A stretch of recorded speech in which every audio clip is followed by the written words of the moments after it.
Kelvin, congratulations for winning the tournament. What's your secret winning strategy? I am the winning strategy. But your equipment has violated the rules. Is that true? The world needs progress, and I will lead it. Cameron, look here. No, It's no, no, just no, no, no, shining. no, not now. I'm sorry I didn't... TTTV breaking news. Number one ice hockey player Kelvin lost control during an interview and destroyed the entire city. Kelvin is now fired from his league. He seems to have used untested T-crystal technology. Kelvin is now facing a lifetime ban from the game. We'll have more details after the break. Huh? Hey, I know you've got skills. Come join T3 Arena and make good use of them. But first, this machine I made can produce heat energy that will melt the ice and bring the city back to life. Kelvin, we will solve this mess together. Fire!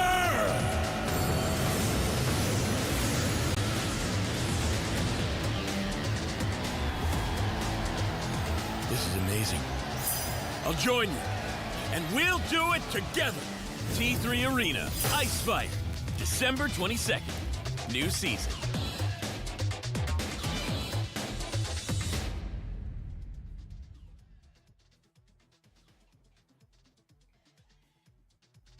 Welcome to the Rampage for T3 Arena, presented by GauG. My name is Xenox from the land down under.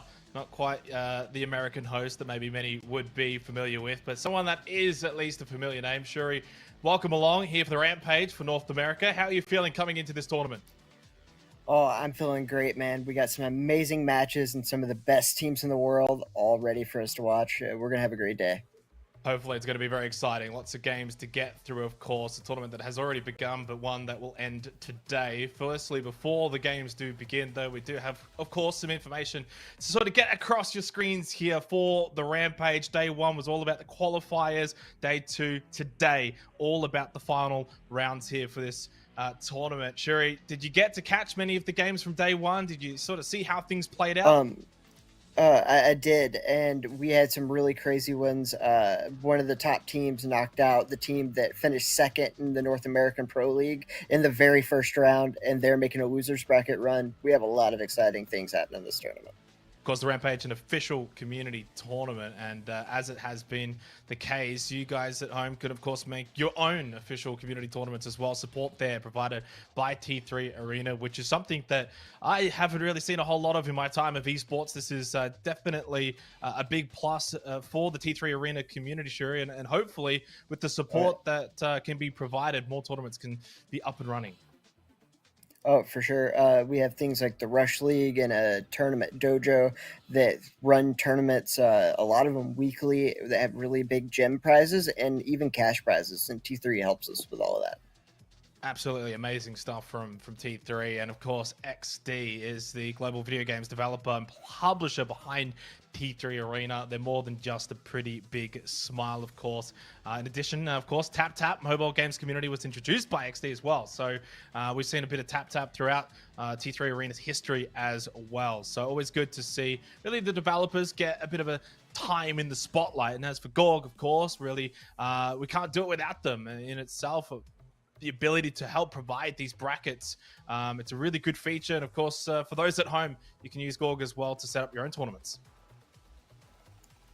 Yeah, very, very good system that we got. And you can also look in real time at how the tournaments are going. So really cool features there.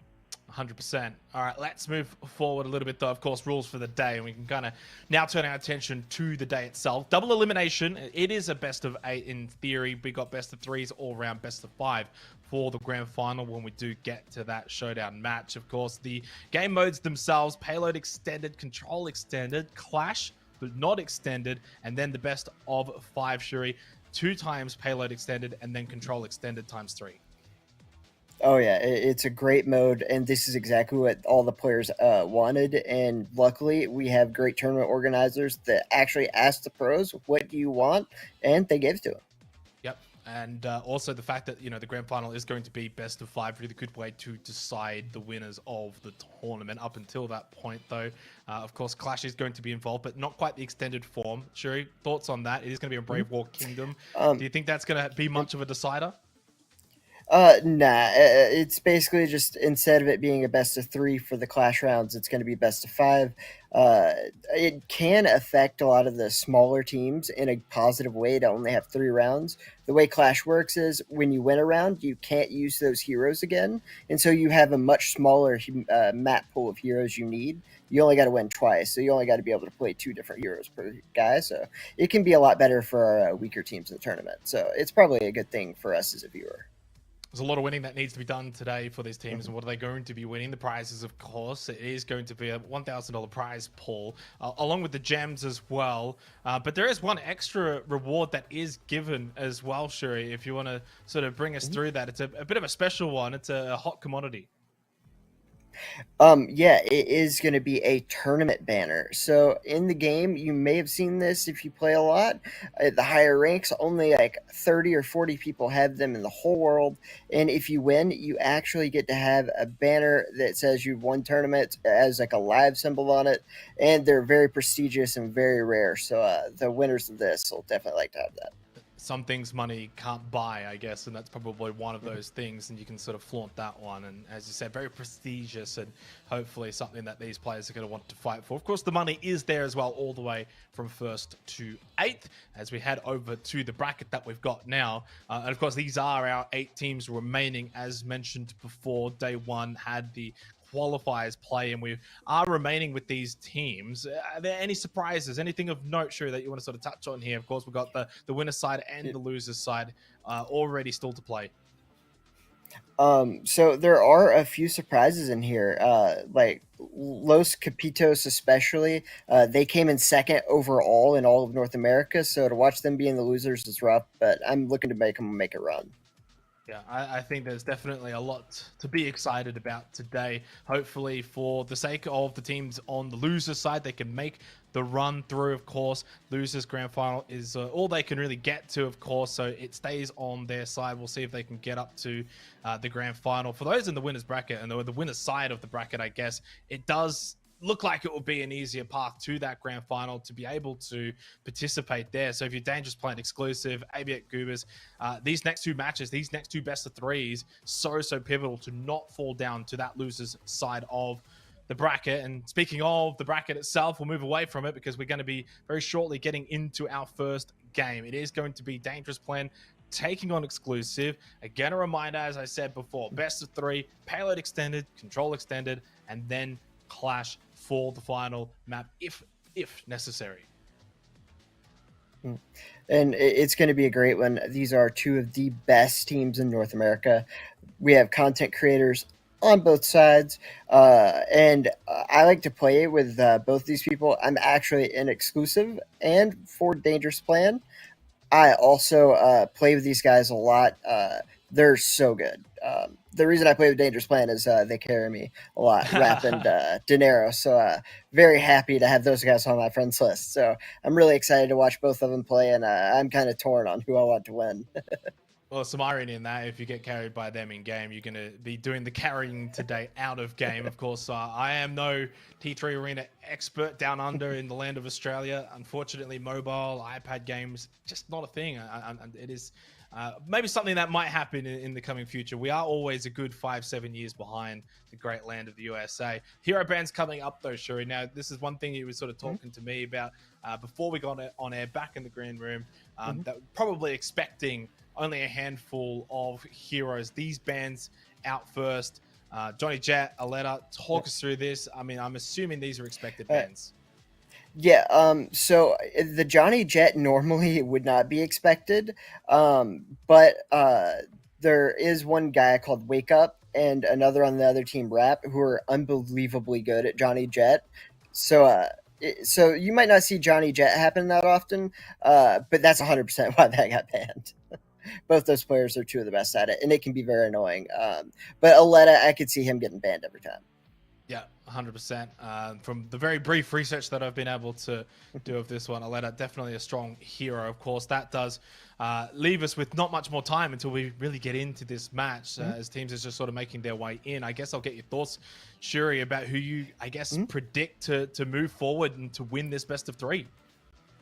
Well, I am going to go ahead and predict exclusive, and the reason for that is they've won the last 3 tournaments they've entered.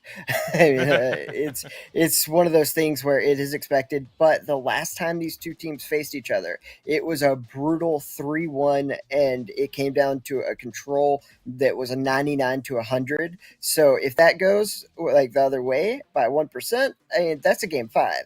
So I mean, like these teams, it's not a decided thing by any means. I'm just having a look at the bracket, and of course the run yesterday for exclusive, not dropping a single map or a single mode at all, so pretty much undefeated through this tournament thus far. Whereas for Dangerous Plan 2-1 versus the Latin Kings, so they had to work a little bit harder for their path into this match. And I guess for their sake, this is probably going to be the hardest matchup you could ask for in taking on exclusive. Does that mean they're your tip for the whole tournament then? That you think exclusive will just run away with it? For sure. And the other 2 teams I predicted to be in the top 4, exclusive played in round 1 and 2 and knocked them in the losers bracket. And then they played each other. So, so Eternal Unity had 2 people in here, Los Capitos and something else with Capitos in it. And they had to play each other in the losers bracket, to make top 8. And so, so exclusive actually had the hardest bracket run so far and hasn't dropped a map. That's incredible. The fact that they've had the hardest run through and yet they've still been able to just also, as you said, not drop a map really does speak to the testament of them probably being the clear favourites moving forward. Of course, a reminder, we do have all of the other matches playing off stream as well at the same time. So Aviate and Goobers playing their winner's side match at the moment as well in the winner bracket semis. We do get underway though. It is going to be map number 1 here, of course, in this best of 3. Dangerous Plan taking on exclusive. Yep, and one thing you're going to see here is going to be Dinero on the Waling. He is always known for being one of the best Letas in the entire world, so I'm guessing that ban has really thrown a wrench into that. The other team really is just playing their favorite heroes. You're going to have Jabali. T3 God is tanking for his team, and that shield is going to just come in clutch as his team can kind of sit behind it and take out the other team without taking too much damage. T3 God actually getting a lot of damage taken on him by Zero, who is an amazing Scotty, and wow, that was a lot of damage he just put down there. Just absolutely great stuff by both teams here. And Myron is trying to go ahead and flank around. And he's, as you can see, guys, he's waiting for his team. That's something very important a lot of people don't do. He's waiting for his team to make every death count, and they're going to go in together and just take them from both sides. You have to choose. Do you want to get shot in the front or the back? And it's going to happen. So that's one thing you've got to worry about, is watching your flanks and also creating them as a team. And that's why you see on the other side, you have Jacuzzi going up with the Hunter on the right or on the left, and then you have that Judix on the right. That's to create a pinch effect, and it's just really brutal because you have to put your back to one of the best players in the world, and they're both on the same team. So it's really hard to kind of pick your poison. Obviously getting that car moving along pretty much, getting that capture of the checkpoint. Good start. I mean, you really can't ask for a better start than that. And I think this is a really good time to probably maybe just sort of confirm that the sides here, of course, it seems like Dangerous are attacking at the moment. No, that is actually exclusive that is attacking for the moment. The way that things work in this game are a little weird on the way that you have the observer. But either way, it is going to be exclusive pushing the cart right now. And you will see a lot of people choosing that Jabali on the attacking team. But right now, you have Jacuzzi at a 7-1. This man has a 7 KD, and this is against one of the best teams in North America in Dangerous Plan. These guys are not an easy team to beat, but he is just going through them like a knife through butter. I just honestly can't believe how he's doing this. And they do a great job on Dangerous Plan to hit with that dance, which is the ultimate from Scotty, and that allows them to take out the tank without his shields up. And sadly, Jacuzzi just goes around the right. They don't even need a tank. He's just sitting outside their spawn. This man is spawn killing. I think he's just going for KD at this point. This looks like a pickup match at the moment rather than a winner bracket. Looking to semi-final, getting into a grand final position. This has been absolutely flawless from Exclusive. As you said, 11-2 for Jacuzzi. That's the round over. That was honestly a bit of a stomp. And the thing is, Myron's widely considered to be the best player in North America, but we might have to rethink that. 11-2, that is wild. The thing is, on defense, it's a lot easier to get kills. So normally you see like it kind of the reverse, just because the other team has to go for the card. So like you kind of know where they're going to be, and you can kind of like set up and strategize around that, while the other team can't necessarily set up as much because you have to push the card. And so usually you'll see the defenders get 11 kills. It's very rare that an attacker does. That was very impressive. Yeah, very impressive, and obviously getting those kills allows them to just continue to push that card pretty much freely without much contention. I don't think there was really ever a point where Dangerous Plan looked like they were going to be able to win any particular fight. There was nothing really where that they were able to even just force a 3 versus 3, because if you've got Jacuzzi just running around finding a kill early on in these fights, it's always a 3 versus 2, it's always a 3 versus 1, and you could pretty much see basically from that card pushing that easily, that freely. I think in that instance, Dangerous Plan have just got to maybe just trying to rethink how they want to push into this impressive team. They cannot just allow one person to get picked off. Got to play 3 close. Yeah, and just to like kind of highlight how important this is, so the Dangerous Plan guys, Rap and Dinero, me and them played 30 games at the highest rating possible on the leaderboards, and we won 30 games in a row.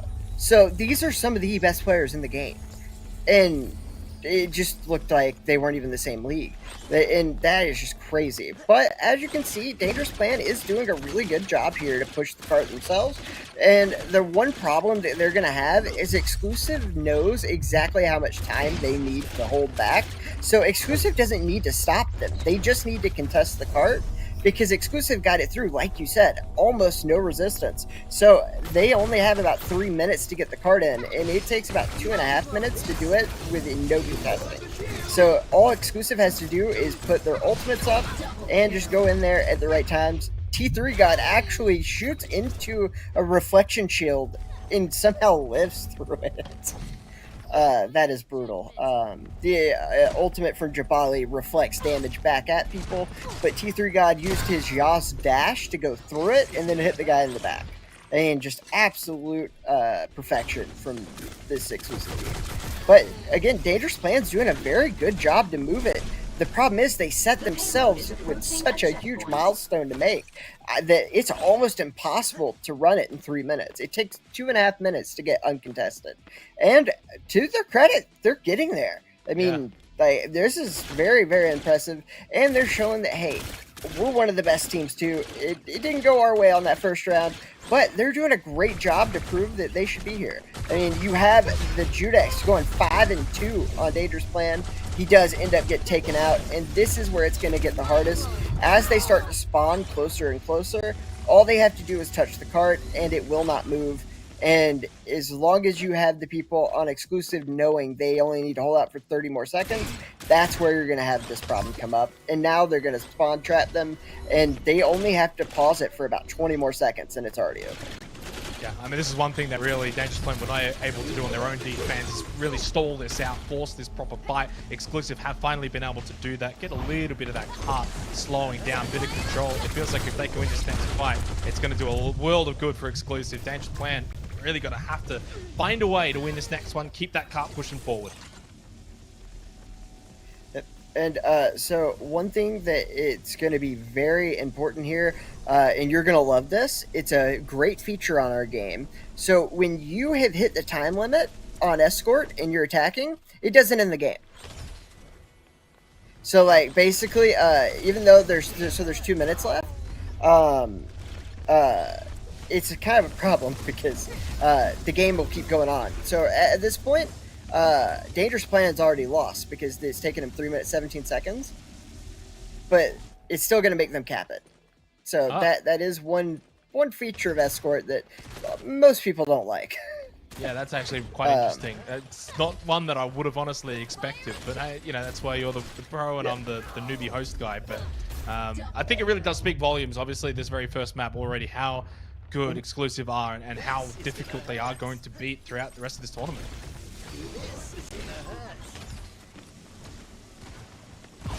Yeah, so this is something that is really important. Is usually they have courtesy to let the other team score when this happens, but I think Exclusive wants to make a point of we dropped a game to these people the last time, but never again.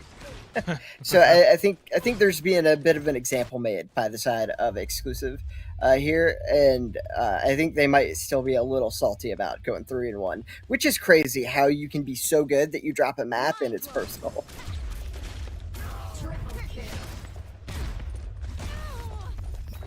One second. So we do have T3 God playing Ya, Jacuzzi is playing Hunter, and then you have Myron playing Judex. They are some of the best players in the world. But on the other side, you also have Rap, who's a very good hunter. And then Dinero is really good at that Jabali. And then you also have Zero on the end as the Judex. And it's really, really hard to play these characters the way they do. But remember, they got pretty close. I mean, they didn't end up capping it. And but for that first bit, they almost got it uncontested to the checkpoint. Yeah, I think the first half, the first couple of fights as well, it was a really good start. I think it was Zero, actually, as you said, 5 and 2 at one point, really led from that front line, got a couple of good kills, was able to at least keep Exclusive at bay for a little bit of time. Once it got basically halfway, though, Exclusive, I think mainly through T3 God and Jacuzzi, were able to get a couple of kills, really stall it out. Once that cut stopped, that was pretty much it. Yeah, I mean, that really is what it is. As soon as they stopped him, they were able to set up and get that setup in. And the second that happened, it was really rough. That's it. That's the first map. And that's probably Yep. to be expected from Exclusive, all things considered. I think not just for this series, sure, but maybe for the rest of the day. I mean, they're going to be very, very difficult to beat. I mean, if they're your team to pick, they come out like that. I mean, that first attack half, I mean, that was flawless. I don't think that they lost a single fight. I don't think that cart ever really stopped at all. And then as we saw, really from their defense, yes, Dangerous Player had a decent first half of that push, but yeah, as I said, as soon as that stopped, it pretty much stayed stopped. And moving forward for Dangerous Play, and obviously they have to win the next 2 maps now, and that's probably hard to envision considering the history of Exclusive. Not only have they not dropped a map this entire tournament so far, but as you said, the last time they played it was 3-1. Now you're going to win 2. It's hard to envision that happening. Yeah. Well, the good news is, like I said, the last time they played, it was 3-1, and one of the ones Exclusive won was 199 on Control, which is what we are playing next. So it's not that Dangerous Plan can't win Control. And I want to be very fair to Dangerous Plan. Exclusive is known as the best escort team. They'll just scrim escort all day. Like in the very beginning of the game, that was the only one played competitively. So they would scrim that exact map like 4 hours a day. So so that in the early competitive scene, that was the only thing you did scrim. So they do have an advantage on that. That was like in the first month or 2 of the competitive scene, and then things branched out after that. So that team in particular just has so many more reps than every other team that even if you are better skill wise, they just have that chemistry and that practice down that it's just so valuable. Obviously, for Exclusive, you're the hunted as well in this instance. So for Dangerous Plan, they know that the pressure's off. Okay, you lose the map, you lose the mode that Exclusive are probably expected to win. You go to Control now. As you said, sure, the last time they played 199. I mean, that's basically a flip of the coin. And then after this is Clash, right? So if you can win Control, you can win Clash. Anything can happen there. I mean, that's probably the mindset that they've got to take coming into this next map of Control. And vice versa for Exclusive, they have to make sure that they don't really let their guard down coming into this next one. All right. And that is one of the hardest things to go into this with, knowing that, like, if we let up, we could lose a game again. And to these guys, losing tournaments isn't even a thought. So like losing games is what matters to Exclusive. They're just on a different level than most of us. So like they think about things in losing games, not even losing series. So so they are going to take it seriously, and that is one of the downsides. Normally, when you have that favorite in a tournament, they can kind of get a little complacent and overlook the other team. But this team, they care more about dropping maps than they do winning series. From that last match, I think it was probably more so about even losing fights. You could really break it down to that kind of level as well. So they didn't really lose too many of those. Same hero bands coming into this one as well. Names flipped though, but nonetheless coming into Control. Are you expecting to see rather, I guess, the same lineup? If it's the same hero bands, are we expecting the same hero picks? I don't think so. And the main reason you're going to see that ban is because for Johnny Jet again on this is he can just sit invisible in the hill. That's one of his abilities, is just sit invisible and heal. And so it's super annoying. I'm actually not 100% sure what they're going to pick because Dinero almost only plays Aletta. So I don't even know what he plays other than that. And the Jabalis were all picked for the reason of basically it's just going to be a really good tank for the cart. But it is no surprise to me that Myron on this map is going to choose Christina. So what you're going to see him do the entire time is fight for that building control on the left side. And this is exactly what he's doing. So he's going to fight for control of that building because he can end up shooting people on the side he can shoot people with these balls that bounce off the walls. And so he can kill people without ever seeing them. And this is a very hard character to master, and he's one of the few people to do it. But on this map in particular, he has these sticky bombs that he can place on the doorway so no one can ever enter the door. And then if they come from any other way, he just bounces bombs off the walls and kills them. I haven't actually figured out how to beat him in this map, and I don't think anyone has. Not a surprise that it's going the way it is, but I am surprised it's going this dominantly. Yeah, it feels like it's almost over. 75%. There's one more pushback coming for Dangerous Plan. If they lose a couple of players here, I think you may as well put the writing on the wall that this one is over. Another kill. Rap just about stays alive, hanging on for dear life. Yeah. Eventually does fall. T3 God stays alive, wins that one with a sliver of health. It is the point that has been flipped back at least for Dangerous Plan, but they are losing their lives for this. Yeah, this is really rough, and I mean, it's already over. The thing is, once Myron gets set up in that building, I don't know that anyone's actually figured out how to get him out, other than just throw your entire team at him. But the problem is, you have two people that are two of the best players in the world on the other end of that, so you can't throw all your guys in a small building. And Christina's bombs do area on effect damage, so you throw everybody in there, you'll kill your whole team. They did actually take out T3. Yeah. Yeah, but the thing is, they never took the hill. And the thing is, like, what are you even supposed to do against this? And then you have Jacuzzi coming in there, and he does take him out. And I think Dinero's got the idea here. Actually, no. He just wanted the element of surprise. That was actually kind of smart. Everybody thought he gave up, but really, he was just going to wait for the element of surprise and just make you think he gave up. But again, Myron just pushes into the hill, and it's just an onslaught, and I don't think there's anything that this team could have done there, like, differently, and got the win. I honestly don't know how you get him out of that building once he gets there.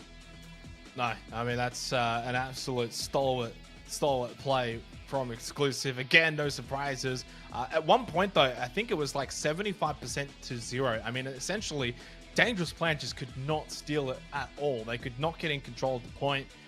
It wasn't really looking even remotely close. It was at one point they were able to only get it simply because of the way that we were seeing Exclusive play off-site in the room. It just means that if you force them all the way back into the room, then no one's on the point. Yeah, it does flip back, but then you're losing lives for it. Doesn't really matter. They just walk out straight from the room, recap it again, flip it back in their favor. And yeah, I mean, like, it was essentially a bit of a no contest. And I gotta say, you know, coming in, this is my first time ever looking at T3 Arena Esports, but Exclusive, you just got to give them props. They just look like a very professional team doing what they need to do to get the dub.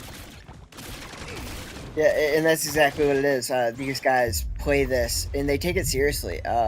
Like they're all the top on the ranked leaderboards, and then on top of that, you have the scrim matches. That like these guys like for a 2-month period, their clan would scrim like 6-7 hours a day, and this was before like tournaments really like were thought of in anything more than getting gems. So as soon as there started being $500, $1,000 attached to them, it's no surprise that they're the like, teams who keep winning. But these guys just took everything super serious early on. And as you can see there, Myron able to take out Rap when he got in the building, but Myron did end up dying from it in the end. So I think switching Christina might be the only counter to someone playing Christina on this. But again, like I was saying, it's a very rare hero to have someone be good at. And Myron's one of the only people who play it at a professional level. So, like, it's really hard if the only counter is the character no one plays. Good shot there from Denaro that we saw before, getting the kill onto T3 God and doing a good job of just being able to pick him off really one by one, making sure as soon as they even come close to the point, that's another good shot. Denaro's got 4-0 here, 40% as well. So it is a clean round coming up for Dangerous Plan. Yeah, I mean, this is actually really good. I mean, you got to kind of think, like, what we saw in the beginning was 100-0, and they're about to do the same thing to this team. Apparently, just having Christina on your team is very helpful. And one thing that, like, I should probably mention is there is a good side and a bad side. So on T3 Arena, you can do something called wall peeking, but only if the wall is to your left. And so there is one side that always starts with walls that are better on the left side than the other. And so one side can wall peek easier than the other team. So good side might have a little bit to do with why it's going in this direction. But I've seen Myron never lose his map on either side. So I guess having that Christina to be able to take him out just is really helpful. Although they do wipe the entire team of Dangerous Plan there, they're still down by quite a bit. So I wonder if one factor of it is Dangerous Plan getting that initial team fight win and not allowing Exclusive to then set up the way they want to set up. It's then Exclusive having to run back to the point. They haven't quite got the setup that they want intact. Now they've finally got a bit of control. Now they've got a bit more setup, and now it's a bit more of an even field. 45% to 59. Almost got flipped, but gets denied. Good triple kill coming the way of Exclusive. And this is what I'm talking about. Now they're kind of back and set up on the point. This is their strength. This is where it's hard to dislodge them. Yep, and you're exactly right. And like I said, once Myron takes that building, your team's basically screwed. Although they did get him out once already in this game, so let's hope they can do it again. Denaro just trying his best to get in there. But you have that great turret placement up in the corner. And so the second he gets in a position that he can attack from the front, he's getting shot in the back from that turret, and it's unkillable from anywhere that can't see you, basically. So he had to go out there and take that damage to be able to get it. But, hey, a great job at T3 God there to take out the other team's Christina, and he is pushing them back into spawn, and this is just going to be brutal at this point, unless they do something quick. But Denaro has proven he can take out the entire team by himself, and that's what he's doing. He's hunting this Exclusive team out of his base. He does end up hitting that ult, but I think it ended up missing T3 God, and T3 God just cleaning everyone else for that 4 streak. He does finally get taken down by Denaro, but so much time has passed. This is going to be really hard to come back from, and he gets shot in the back from Jacuzzi, and this is rough. But they do take Myron out of his little hidey hole, but the problem is they have to touch to get overtime, which is going to give an auto death, and I don't think anyone else is close enough, and I think Exclusive is going to win this one 2-0. Yeah, bit of a closer contest on the second round, but unfortunately Exclusive do come away with it once again as Dangerous Plan do fall. Unfortunate for them, considering they actually played a hell of a lot better in that second round in particular. I think Denaro actually started it all off and got a couple of really good kills, a couple of really good snipes. Rap as well, then really got going. They got up to about, what was it, 59%. Ultimately, though, as soon as Exclusive got back on it, they just never let it go again. Yep, and that's one of the problems with the fact that they practice so much more than everyone and have so many reps in. It's not just about muscle memory and having gun skill, but at that point, you have seen every strategy in the game, and you have it down by memory, and not just what strategies to do, but what counters the other team's strategy. And so that's where these things start to have just levels of who wants it more, and Exclusive is one of those teams that definitely goes in and puts it in. They put in all the work, and it shows. For Dangerous Plan, unfortunately. I think Control, you said last time that these two teams met, there was 100-99. We never really quite got to see that. It does mean that they fall to the losers' side. The good news for them is that they wouldn't have to face exclusive again, at least until potentially the grand final, if they can make it there. They've got to run the gauntlet down on the purple side of the bracket. No surprise to see exclusive move forward to the winners final. They will play the winner of Aviate and Goobers, which I do believe is happening off air at the moment. So we'll see who their potential winner final partner will be. And also, Los Capitos, who got knocked down to the losers bracket in the first round by exclusive, is the only team from that first round of the losers bracket still in the tournament. And honestly, I think they're going to be in the finals. Like, they're that good.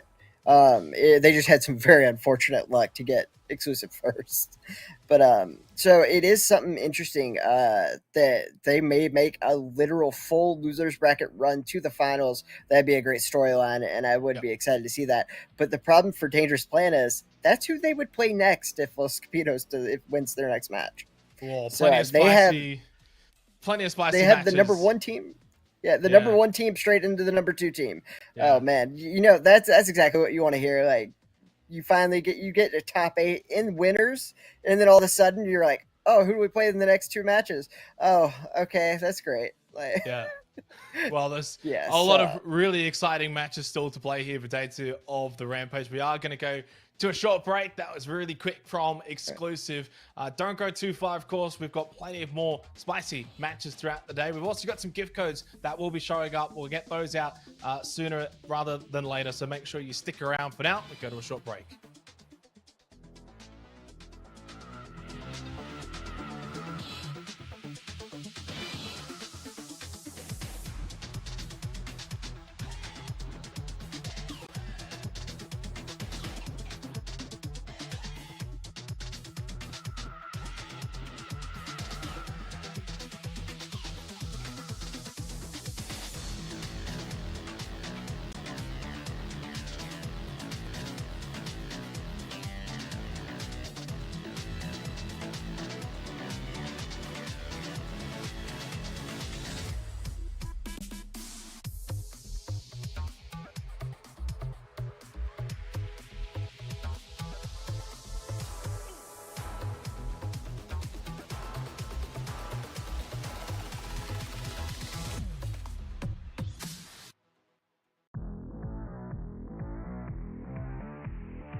Welcome back to the Rampage, as we've just had a very short break, and through that break, sure, we've had all of the other matches now finalized and completed. So we've said goodbye to 2 teams that were on the losers' side, and of course everyone else has been able to move forward. And we can confirm Goobers was the winners of that upper bracket winners semi-final against Aviate. They won that with 2-0 as well, and now they booked their winners final date with exclusive, which is still going to be a very, very tough ask.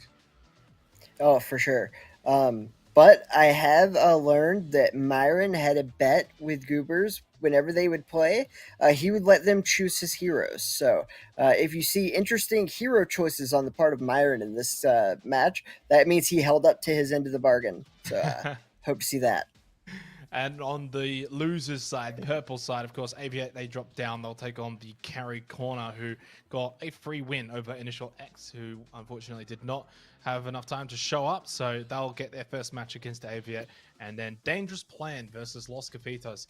I mean, talk about a big match down on the losers side, Shuri. I mean, that is a big, big game for those 2 teams. But evidently, we will be keeping our focus on the winners side. But we'll have probably half an eye on what happens down there in that match. It's a big one. For sure. I mean, whoever wins that's the favorite to win the losers bracket for sure. So it's definitely going to be something to keep an eye on. Those teams all finished in the top 4. Exclusive Eternal Unity, which is Los Capitos now, and Dangerous Plan were all in the top 4 of the North American Pro League for $500. So those are the best of the best. So definitely interesting matches happening. We cycle through very quickly, of course. Same Payload, Control, Clash. Best of 3 here for the winners final. Same bands as well from the earlier match between Dangerous Plan and Exclusive. Aletta and Johnny Jet both going to be banned out once again as we head into this one. A reminder, it is still just a best of 3. It's the winner bracket final, not the grand final. And as I said, Myron will be picking up an interesting hero here, courtesy of his opponent. They made him play Kazama. Okay, that's not cool. Okay, so Kazama has the lowest health and is the easiest to kill of all the heroes, and they're attacking. So he's got to run cart with Kazama. Well, I will say, though, that's mean. In fairness, the last time we just saw Exclusive against Dangerous Plan, it probably was Jizuki and T3 GauG that did the majority of the work, and they might have to replicate that here in this match as we head into this winners bracket final, and we'll see what Exclusive have, considering they're like 2.5 men at the moment. Yeah, and very, very true. And another thing on that, you also do have the fact that they don't have a tank this time, though. The fact that the last time, the reason that Jacuzzi and T3 GauG did so much of the work was because of them using a tank, and then Jacuzzi just getting 11 kills. But they don't have a tank this time. They have Myron on the easiest to kill character in the game, which the other team's definitely targeting, which they didn't end up getting. He can be a little hard to get when he's jumping, but when he's flying, he's easy to hit. So right out the gate, it is going to be a little hard. And they do have a really good shot there on T3 GauG, one of the best wallings in the game, and they took him out like it was nothing. Jacuzzi getting the other team sniper, though, and we are going to have a teleporter on the side for Goofy Goobers, and it is going to be really nice for them to be able to teleport in with the Osis teleport. It's one of the biggest things in Escort. The defending team having that Osis teleport is almost like cheating. It's almost as if your team never dies. But if you can find it, that does help. And the funny thing is, Kazama actually can fly and get into all the nook and crannies with explosives. So, it might actually be a really good teleport hunting kind of character. So, I don't know if that pick was actually all that good. Yeah, he's kind of top fragging at the moment, tied with T3 GauG. They've both got 3 apiece. Rexy, though, able to at least get the kill onto T3 GauG. It has been a little bit more of a slower push, though, than what we saw in our earlier match against Dangerous Plan. So clearly something working out for Goobers. And Rexy, though, does get finished off. T3 GauG having a very, very good game. On fire now as well. Spot setter couldn't land the shot, but at least the cart has stalled out. Yeah, that is one thing. Once you get towards that middle point, right before it is really hard to get to. Luckily for exclusive, they were able to make it, and that is going to make the team spawn on the other side of the map. Basically, whenever you hit the checkpoint, it changes both team spawns to be closer for the attacking team and further for the defending team. And Myron just going off, getting a nice double kill right there with the Kazama ult. And I mean, honestly, I would have chose Kazama too. I don't think they made a mistake by saying Kazama, but I just didn't expect him to be like, I mean, he's very good at every character, don't get me wrong, Yeah. but it's supposed to be the worst pick for this map and for like this game type, and it looks like it's just the best pick they could have given him. This man's on a 4 streak going for 5. Wow. I mean, now he's in trouble. To be fair, he is kind of playing with house money, right? Because you came into this with probably little expectations for Myron to perform the way you usually would with a hero that's probably classified a bit better. And yet still, when you think about it, he comes into this and it's kind of like the pressure's off. Like, I'm playing the worst hero. It doesn't matter. I get to just run around and have a bit of fun. 7-3, and it's certainly showing like that in the game. Yeah, and the thing is, like, honestly, he's doing the best on his team. Like, and I'm wondering almost as if Jacuzzi is just taking it off the gas pedal to give him more kills, because this man went 12-2 in the game before, and now he's going 2-1. It almost seems like maybe Jacuzzi is just like, you get your kills, bro. I got your back. Oh, what a shot there by the Osis of Goobers. Very good job by Rexy. That was nice, but Jacuzzi does go back and get him. And I just remembered exactly what's happening there. Okay, so Jacuzzi is running around the map killing all the teleporters, and that's exactly what's happening. So that's why he's not getting kills this time. The other time there was no one to set teleporters for the defense team. So this time Jacuzzi's focusing more on that. But they're stopping them pretty short here. I mean, they are still pushing it, but this is by no means the easiest thing to do. And remember, the closer that you get to the end point, the closer the defending team spawns there. But it looks like Myron's just spawn killing them with Kazama right now. Yeah. This is actually wild. He does end up getting taken down there. Well, but it feels like I guess they've he's just been having fun. spawn killing them for a little while Jacuzzi was getting rid of teleporters, and at one point the cart was sort of pushing backwards despite them actually just really killing Goobers in spawn. So hero pick or not, it is still exclusive as the best team in this region. Good shots again coming out from T3 GauG, close to double digits, and it almost feels like a battle between T3 and Myron who can get more kills. In this one, there's double digits for T3 GauG. This one's over. That cart will be reaching its destination. Yep. And note, now that Jacuzzi stopped hunting teleporters, he's 7-1. Yeah. Like, the man was 2-1 because he's sitting there going all across the map just trying to find these teleporters. That, like, when you get near them, they make this really annoying noise. That's the only way you know where it is. But if you put it in the right spot, that could be anywhere, like on a floor above you, like behind different walls and stuff. So for that hunter, he's literally just running around the map with his head cut off. Just trying to find it any way you can. And then it helps also when you have 2 of the best slayers in the world on your team, so you don't really have to do anything. Yeah, and as I said, I think the pressure well and truly off there on Myron. He gets a free hit. It's almost like the double-edged sword effect. It's like, okay, I'll let you guys pick my character. You get a little bit of an advantage through that. But then for himself, it's like, well, if I play bad, it doesn't matter because I can blame it on the character. But he just gets to run around and clearly utilized it very, very well. And I think ended up with 9 kills in the end. So that was interesting because the first half of it wasn't too bad. Goobers were able to at least stall the cart out for a little bit. But ultimately, once exclusive, again, just get that cart rolling. And as you said, Jacuzzi was more so prioritizing the teleporters rather than going for kills. I mean, at least that's a really good instance of team character, making sure, okay, you guys can have your fun, go get the kills in spawn. I'll make sure to get the teleporters and push the cart. So, I mean, look, it's going to be very difficult to sense if Goobers are going to be able to match that. It's a big ask for them. For sure. And one thing that I want to point out here that's really great about Jacuzzi, so both him and Myron have YouTube channels, and T3 GauG is a Twitch streamer. When you have 3 content creators on the same team, especially a pro team, sometimes you have 1 or 2 guys, or even all 3, that will just go for super clips, and they will go to have the highest score in the world. This man went 12-2 in the first match, and he basically just didn't go for any kills at all till he got the teleporter. And like it shows that he's more about the team win than trying to get his name out there to try to like get more kills than everyone else. It's all about what do we need to do to get this win, and then we'll go for kills. Then we'll look cool. But and that's really great to see. And that's one of the biggest downfalls to having content creators on your pro team is sometimes they go for the content. Yeah. Yeah, unfortunately, the match that we just saw was not on extended, so hence the way that all finalized. We're getting all of that sorted so we can get into the second half. Of course, it was a bit of a landslide by exclusive. Really no surprise with that. I think when we were coming into this match off air in the green room, I asked you, is this going to be another 2-0? And you pretty much said yes, but maybe not as confident as our last match. Do you sort of sense that that's probably the right way going into control later on? I mean, I'm assuming we're probably going to come back and see exclusive win out on Payload, which the reason for that is what you explained back in the semi, that's their best mode. Yeah. So over on control, do you give Goobers a chance?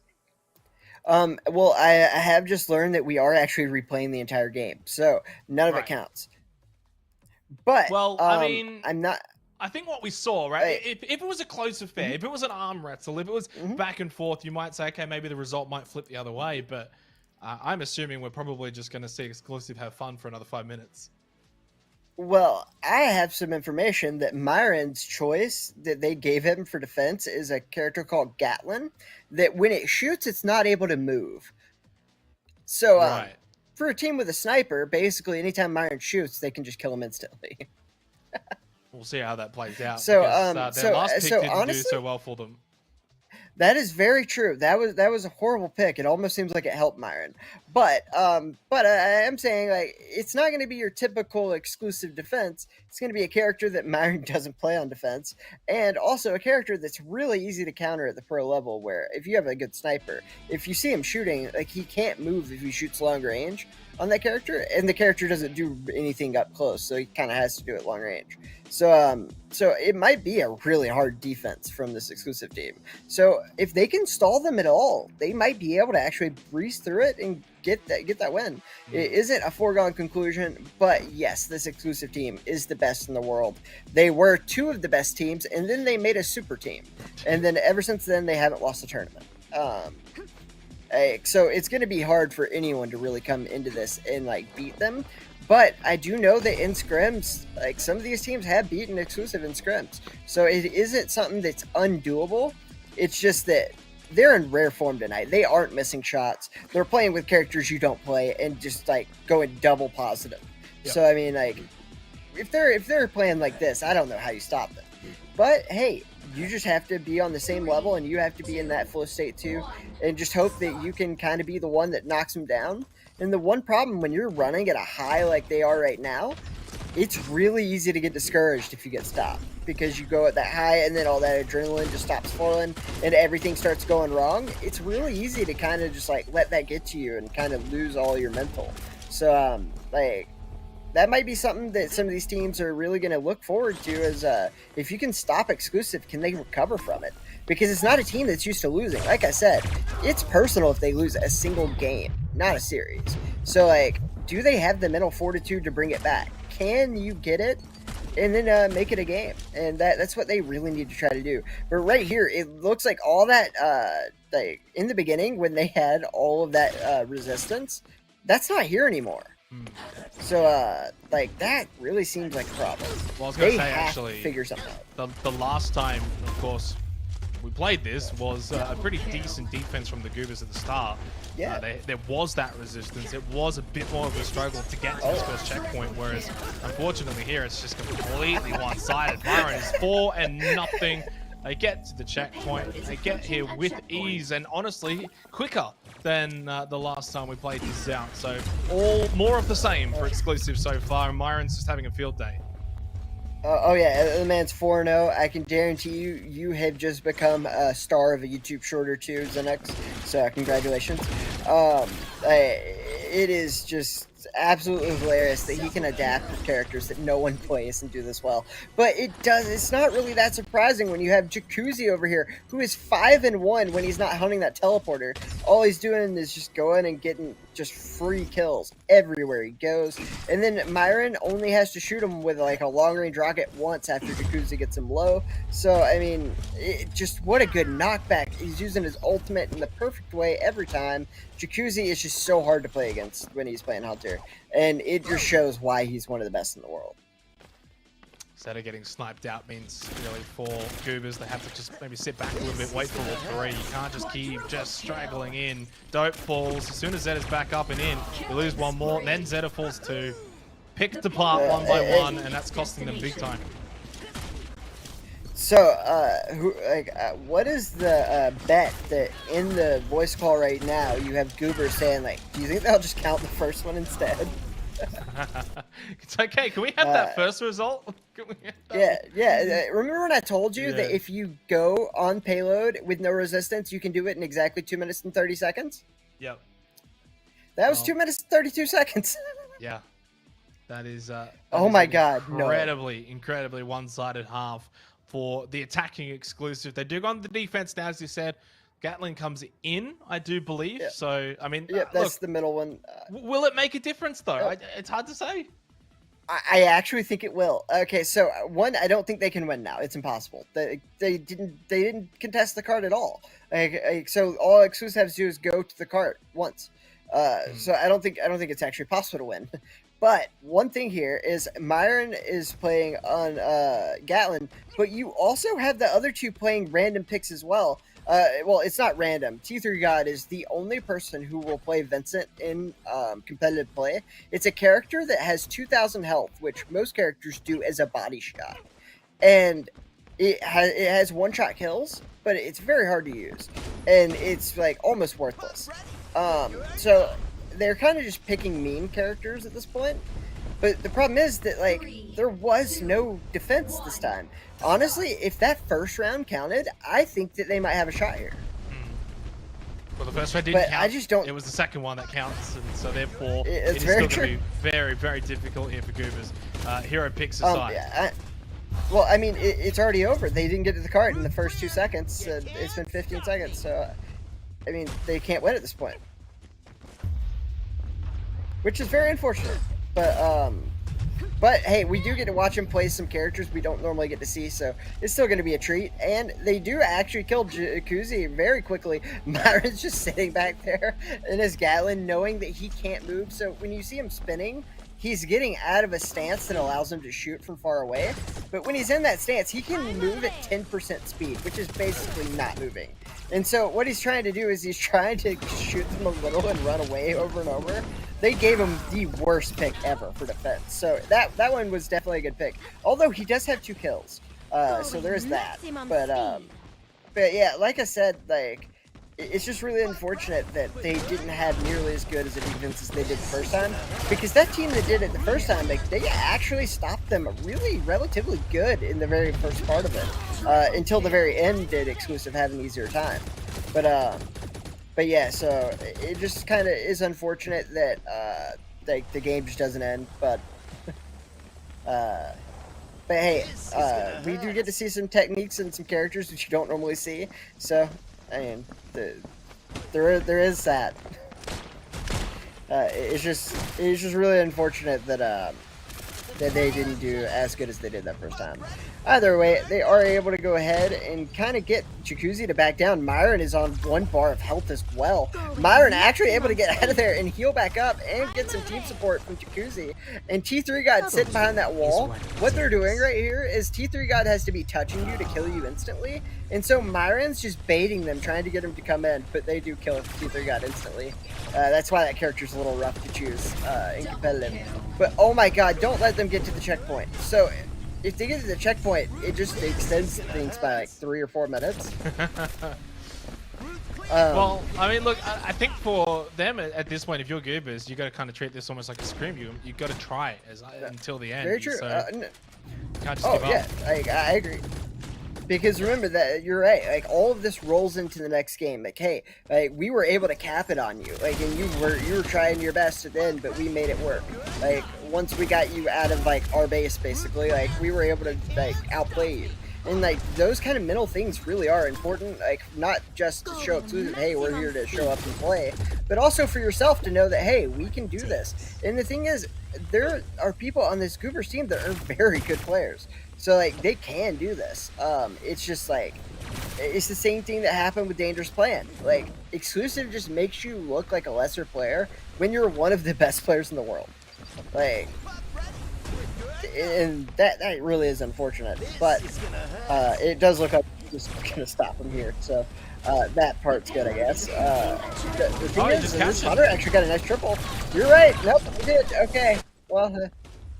There's that. I think there's a little back cap. Again, I think exclusive were pushed up, and there was a little bit of a sneaky behind the lines capture there. So 3 more minutes, but at least for Goobers, it's 3 more minutes to just get a bit of a feel for the match. Of course, control after this, which is they're going to have to win that if they're going to make it to the grand final.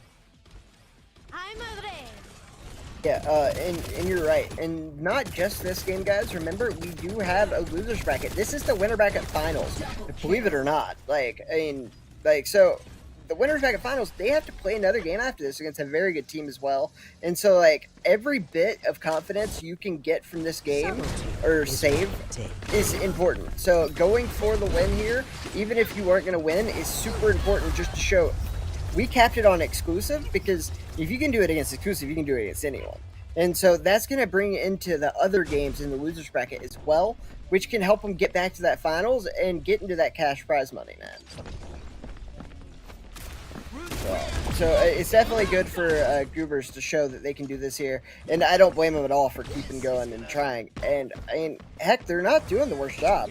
It's just a very hard thing to kind of get past this exclusive team. And then you have Myron on Gatlin at 9-4. Like, this man is just absolutely insane. And I don't know how you stop him. Like, if he can play the worst characters for every game mode and still go double positive, like, what's anyone supposed to do? Have you ever seen anything like this in other games that you commentate? Definitely. I think in games when the esports team is very young, when it's very, very fresh, when it's very, very young, I've seen this before. And I think that it's something that just happens with time when other teams eventually figure out the methods into beating teams like exclusive. So it's actually not that uncommon. And yeah, I have seen this before, and it's always a treat to watch it, right? Because you're watching the best of the best at the moment. But as weird as it is to say, you know, in 6 to 12 months, there probably will be a team better than exclusive. I know you probably wouldn't believe it now, but yeah, it's just how it always goes.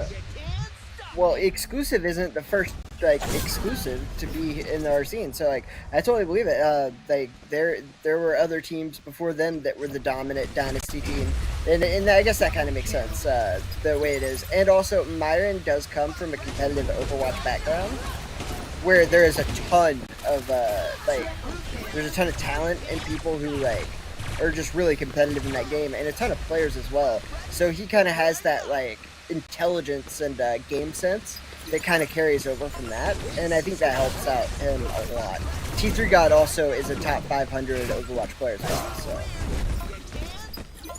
so they're playing like it, not just in this match, but obviously for the day and for the entire tournament. They are still undefeated, Shuri. They have still not dropped a single map, and now of which they are basically 1 map away from the grand final, a deserved position if they can get there. Control extended to come after this against Goobers, who unfortunately, the story coming into this game was that about the last time they were sort of spawn cams, well, it ended that way in the same manner on Payload, even with lesser heroes. It really does speak volumes to the level that exclusive are at the moment. But for Goobers, go over to Control Extended. Do you give them a chance? Do you give them a look in? Yeah, I mean, honestly, guys, the biggest thing that they're going to have going for them is Myron can't play Christina. So that part is going to help them a lot. And the last time that these two teams played, it did get a little bit rough on Control. Hopefully, it will end a little bit differently this time. But again, what they need to really do is just focus down on doing the best you can and keeping as much confidence going into that next game as possible. Because, I mean, they could win this game and anything could happen. And if you do win this Clash, literally any team can beat Exclusive in Clash. It just means you got a lucky shot at the right time. And then just having to play 2v3 when there's only one life really is hard, even if you're the best. So, like, I think if they can get past though, this, you've deserved it, right? Because like we haven't seen 100%. Exclusive drop a single map this entire tournament. So if you or beat be them on control, or a round of a map. yeah, exactly. If you can beat them on control here and make it 1-1 going into Clash, you probably earned the right for it anyway to see if you can 100%. essentially win that glorified coin flip in some instances. But I think from what we saw, even in that last series against Dangerous Plan, Exclusive, once they get control of the point, so difficult to push it off. And the Christina was a big factor, to be fair, but it's hard to look past Exclusive. I think if they really sort of just, okay, jokes aside, you got to pick the heroes for us there in Payload. Is that the case here in Control as well, or do they get to pick their own heroes again? No, I think Myron said he has to pick his own for Control actually, so I think he might pick Christina. I'm not 100% sure on that. But honestly, he may let him. He likes to do things like this. It makes things more fun for him. He's all about having fun more than anything.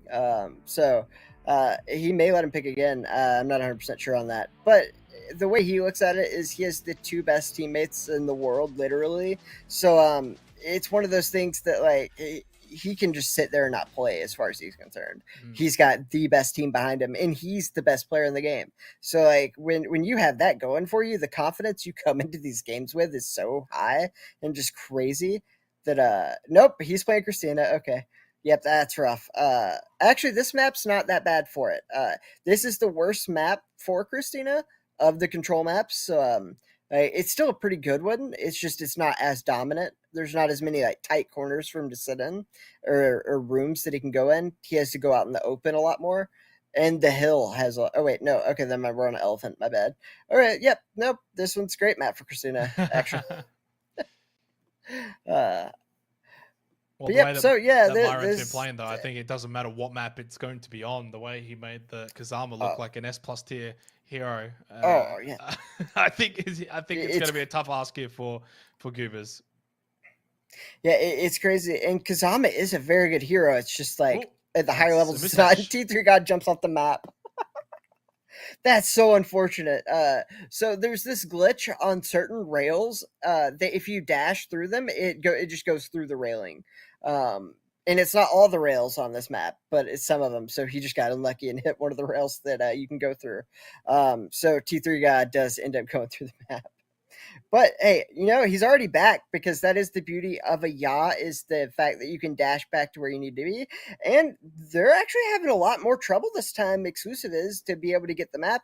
They did end up setting up and got the control point, but Myron had to leave his hold to do that. We haven't seen him really have to try like that to go get the point.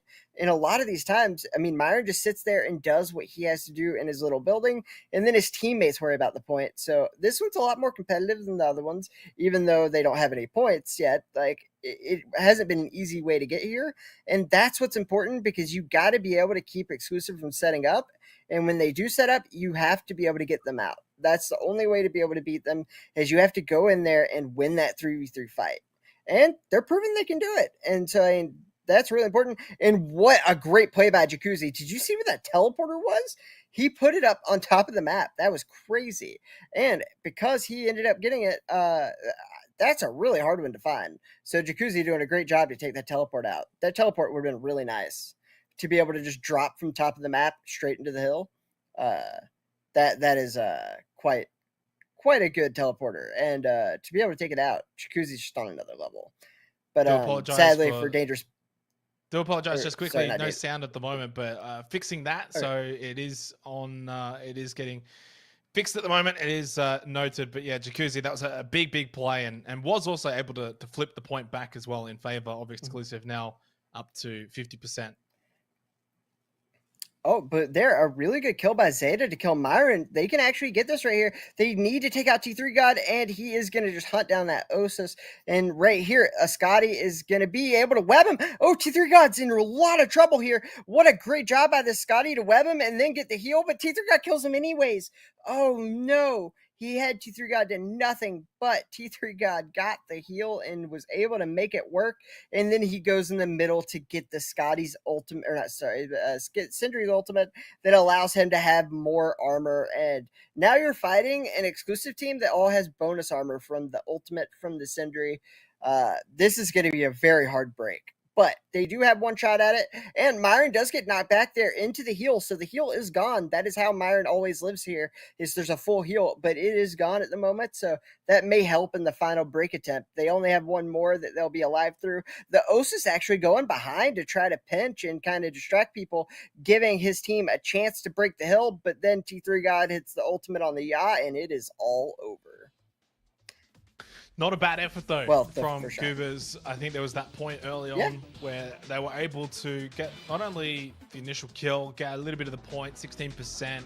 It was that big hero play, though, from Jacuzzi in the midpoint, really, that was able to get the point back flipped in favor of exclusive after getting rid of the teleporter, flipping the point. From then, it was exclusive all the way through for the rest of that round. There were at least moments there, though, from Goobers. Some moments where getting some kills, winning a couple of fights, but just not enough extended time really in control. That was probably the only thing that didn't quite go their way. Yeah, 100%. But like you said, those glimpses of hope there against this exclusive team is nothing to laugh at. Like, as we saw against Dangerous Plan, like, they were able to get some of the point, but it was pretty much the same kind of thing where until they had that second team, they didn't get a single percentage. And that's the kind of teams that you're going to be looking for to be able to play in the losers bracket. And so, like, Goobers might actually be in a pretty good spot here to still getting the money. And then if you can come out of that losers bracket and get a losers bracket run, like, and you get that confidence up and you just get a little bit lucky in the right times in the right games, anybody can beat anybody. And but like, at the very least, they can go into the next game with a lot of confidence that, hey, we put some numbers on exclusive not very many people have. We broke some of their hardest setups to break. If we can do that, we can do anything. And that's like a really good mindset to have. And you just have to have a team that's able to look past what just happened and look for the positives in it. And again, really good Osis teleporter placement. I think Myron just stole the one the other Osis used, but it was taken down almost immediately by the team of Goobers. So a really good job to be able to take that down. But they are going to have to get that hill, and I don't know how they're going to do it. It is really hard to break into that room. And instead of using the Christina, they have a Labula, which heals himself when he damages you and has an insane amount of health. So very hard to kill. They did just kill it with the ultimate of the Junix, and then they are also able to get T3 God. Myron's last alive. Myron's in a lot of trouble, and he kills their whole team. What can this guy not do? Can he get the last one? Can he get the clip? Oh, great job by the Hunter. Wait, he shot? No way. No way. Oh, he almost got it. Did you just see that? He jumped off the map and jumped back in. Yeah, just stayed on the edge. There's a little bit of a platform there you can just sort of jump onto, then back in. So really well played, using the environment and good map knowledge there to understand what you can get away with. Up to now 75%, but some control. Double kill from Dope. Now can get the control point back, and for the first time of this second round in favor of Goobers. So finally they can get some points on the board. Yeah, very well deserved too. I mean, they did kill all of exclusive, and then Myron, not only did he get that Hunter to no health, but the other thing that he was doing there was he gave his team time to respawn and come back to take the hill back. And that's one of the most underrated things that he does, is he can live forever. And it's not just about him living so he can kill you. It's also about him living so his teammates can get back there. I mean, like, they had the hill for 14%, but it could have been a lot worse. And they were never actually allowed to set up. And that is why they were able to have it be retaken almost immediately. And so the plays here by Myron are just absolutely insane. So that's 100%. That's round done. That is the map. That is also the series. Winner bracket final with a winner that is not a surprise. It's exclusive moving forward to the grand final. Met by little resistance, at least from Goobers, but ultimately it was a pretty one-sided affair. You can't really gloss over that too much. Obviously, though, for Goobers, some flashes, some little moments there that maybe they go down to the losers bracket side and they can maybe take some levels of fortune there and hope that they can get back up, look for a rematch into the grand final. But ultimately, it's hard to say who's going to take down exclusive. Clean run all the way to the grand final. They have not dropped a single map. Yeah, and it's just really unfortunate that immediately he ended up jumping off the map. But the thing is, like, when Myron actually jumped off the map there, I didn't know that spot existed, and I don't know very many people who did. He might have just taught us all a little bit of technique, so make sure you put a mental note on that, guys. Something that definitely might help you out in future games. Because, man, that really did work for him. He almost got the kill there, too. But yeah, so just making sure the stream is okay. Good. It is back. But the biggest thing is exclusive going to the finals. We kind of knew that might happen. But the biggest thing is that Goobers showed that they can have a little bit of heart. They can fight through it. And they can do about what Dangerous Plan was able to do there. So, like, it shows that, like, these matches are going to be very good in the losers bracket. I'm not 100% sure how the losers bracket has progressed and where Dangerous Plan is at in that now. I know that them and Los Capitos was able to play soon. I'm not sure how that ended up turning out, though.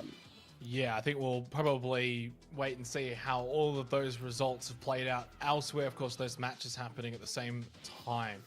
What we'll do, we'll go to a break, and then when we do come back, of course, we've got some matches to be displayed on the lower side of the bracket. So we'll go to a break. When we return, we'll have all of the results and more matches still to be played.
Subtlety is what it takes. Total domination.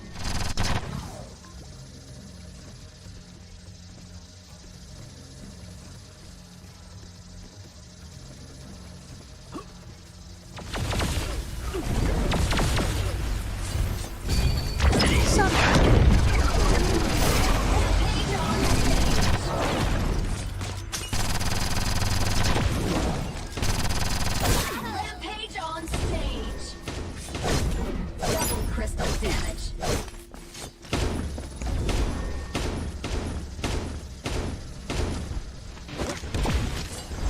Rampage on stage. Rampage on stage.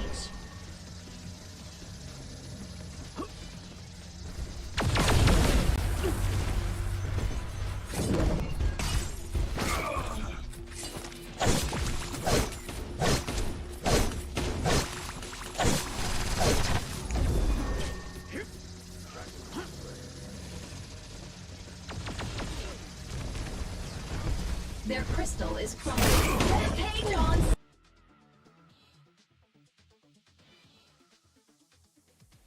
Exclusive have made the grand final. No surprises there. It's now just a matter of who's going to be their opponent. Of course, Goobers now into the lower bracket final. They too will be waiting. Some updates, Shuri. We've had the matches between Aviate, Carry Corner, Los Capitos, and Dangerous Plan finalized, finished. They're done, and some interesting results. We'll start with maybe Aviate and Carry Corner. So Carry Corner have actually got the win. These two teams playing earlier yesterday on the winners bracket round 3. Aviate winning 2-0. Big turnaround for Carry Corner. They win this one 2-1. Yeah, definitely. It's like shocking result there. I mean, you've already played each other. It's kind of a foregone conclusion most of the time, especially when you get 2-0'd. It's just early in a tournament. It's just expected that's what's going to happen again. So great job at the Carry Corner to come back and face that adversity and show that, like, hey, we just had a bad day. And so that's great. And then Los Capitos beating Dangerous Plan 2-0, proving that even though they got knocked into losers bracket in the very first round, they're here to play and they want to be in this finals. Well, they're going to have to get through Carry Corner first, and then after that, Goobers. So still the gauntlet, the dream for Los Capitos. Still a couple more teams to get through, and then to even get their chance, to get their shot against Exclusive, you got to beat them twice in a best-of-5 grand final due to the bracket reset. So a tough ask. Really just getting a map at least would be probably some kind of moral victory. We'll see if they can get there, though. Yeah. Of course, a couple more teams to get through first. Before we get into this game, though, for the code giveaways, we've got a couple, and we've got one basically for every game remaining, and then also one for after the very final match. This is going to be the first gift code available, so quickly on your screens here, Rampage Begins 23. Get that one in now. And as I said, more to come basically from here on out. For the lower bracket semi-final, we've done this one. Then there's one for the lower bracket final, one for the grand final, and then one after, once we conclude and find out who the champions will be for this tournament. So still a couple more to get through, and it's just the first of many. Heading into this next match, which should be starting soon. I do believe we've had the hero bands begin, at least happening behind the scene. Carry Corner, Los Capitos. Shuri, how do you see this one playing out? Los Capitos, the team I expected to be in the finals of the tournament before it even started. I'm going to have to admit it's a for sure thing because I expected them to be in the finals, but they got in losers bracket in the first round. So it was too exclusive to be fair, but I mean, it is a Cinderella run and they have that on their side. I mean, there is no better feeling than coming from the very worst position in a tournament and winning the whole thing. So like that's definitely one of those experiences most pro players would like to have at some point. And so it's something that I expect them to try to want to seize the moment. But you have the Carry Corner who also, they got knocked out 2-0 and came back and beat Aviate. So they might have a little bit more revenge on their mind left. And they have shown up here. And also, the people that start winning now, I believe, start getting money. So that makes this have a whole new thing added to it. Yeah, that's part of it as well, right? Part of the equation. Top 4. Another ban again for Letta and Johnny Jet. We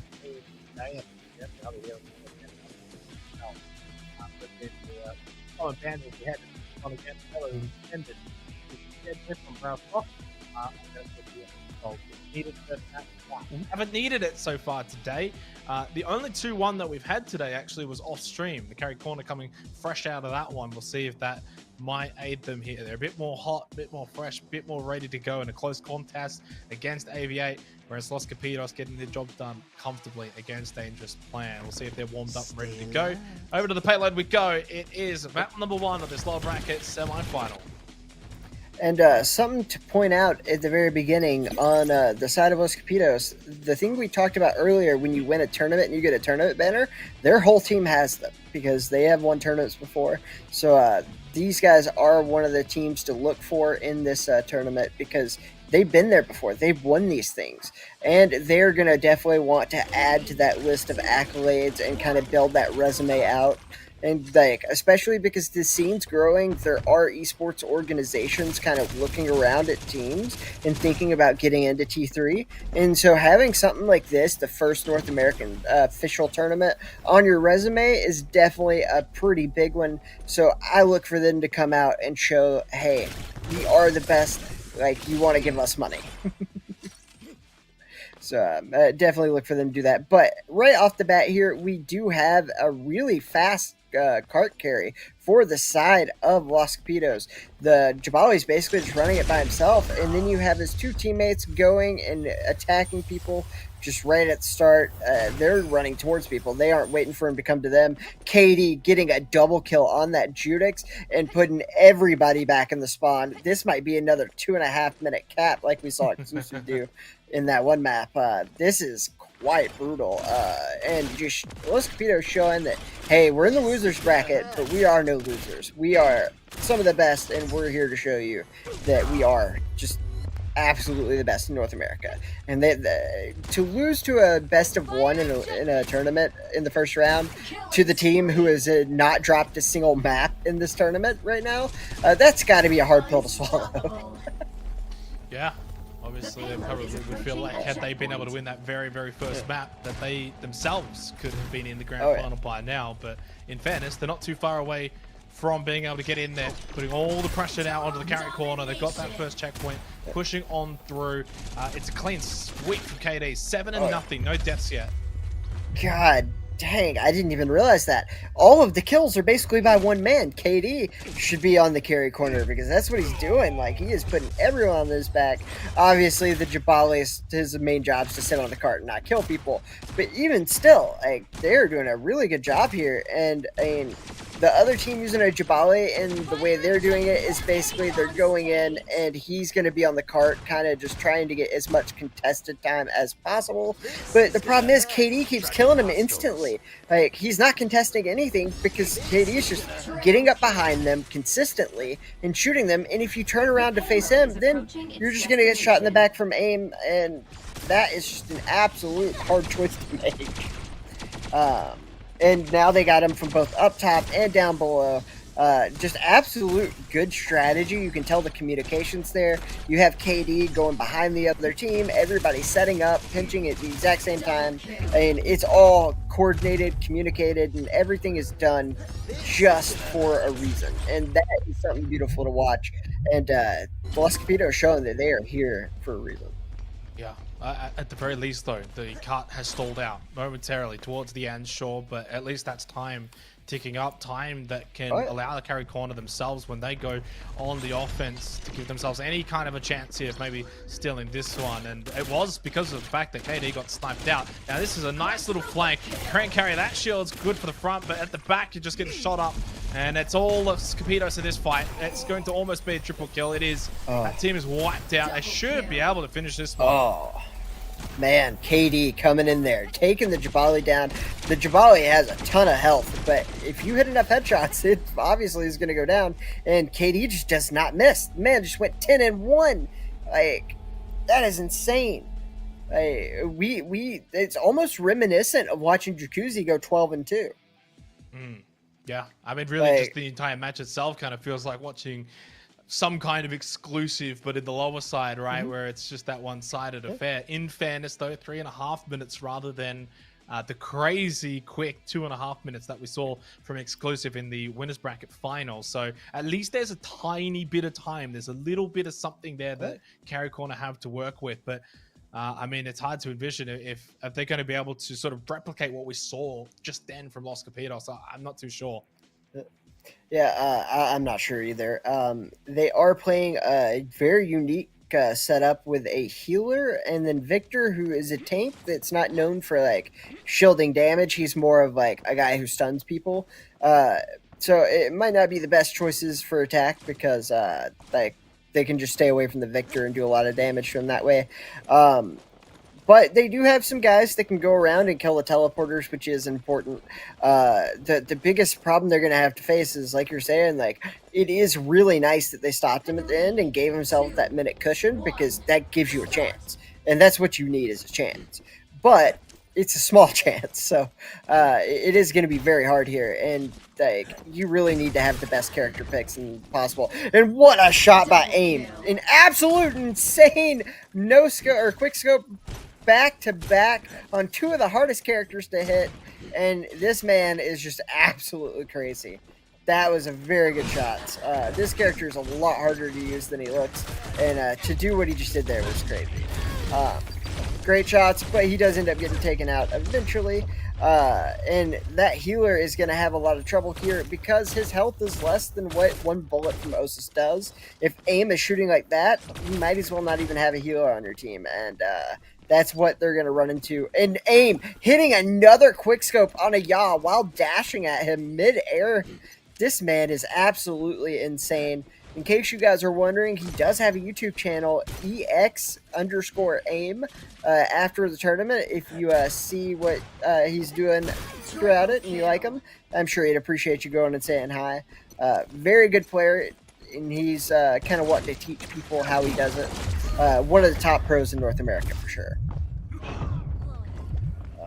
Oh man, and right here he gets the guy while having no health and just quick scopes him through a little crack. He does finally get taken down by the Yaz ultimate, but man, what a game so far by AIM. And then his teammates are also 3-0 each, so they are not slouching by any stretch of the imagination. But when you have a guy that's quick scoping people like that, 5-0, that's just absolutely nuts. Very hard to do, and it definitely looks cool in the clips. Total domination here, though. Only a minute 10 left. That cart is just not moving, and it's mainly because of the pressure, as I said, from AIM. But now KD 6-0 in the last 20 to 30 seconds was able to really put the play in here onto the carry corner. I hate to say it, this one's looking all but over here for Payload Extended. I think the first map surely going to go the way of Los Capitos. I mean, it's almost basically spawn camping at this point with 45 seconds left. Yeah, and I just realized something. KD now has an 18 kill death ratio this game. Like, what do you do when one guy is going 18-1? I mean, now 19-1. Okay, 20-1. The man is getting kills faster than I can count. Like, it's just absolutely insane. This team is like a well-oiled machine. On one side, you have AIM that's just quick-scoping everybody. And if you go after him, you're going to get shot in the back from KD on the other side. And I think this team's kind of figured out it's just a catch-22 that you can't really win. And then the Yaw does a great job to go ahead, wait for his ult, and then come out, get that kill. And then you do have the Victor trying to kill KD up here. But the problem is he's got to get on that cart. It is an overtime, but that's about to end. And KD still lives through that. Oh, he ends up dying to a healer, though. Rough. His only death in the round to a healer. We're friends, so I can make fun of him for that. It's fine. But But Katie, amazing guy. He also has a YouTube channel. He is the Korean dude. So if you guys want to look these guys up after the broadcast, I'm sure they would be happy to type their stuff in chat after the last game's done. They're all very good players, and they like to try to teach people. And that's one thing that you gotta love about our pro scene in general is there aren't that many secrets the pros keep to themselves. Like, if we can help you get better, we want you to get better. So in turn, you can play us to get better. Like, because they want the competition to thrive, and that's kind of the stage we're in, where everybody's very helpful, and it's just a beautiful thing.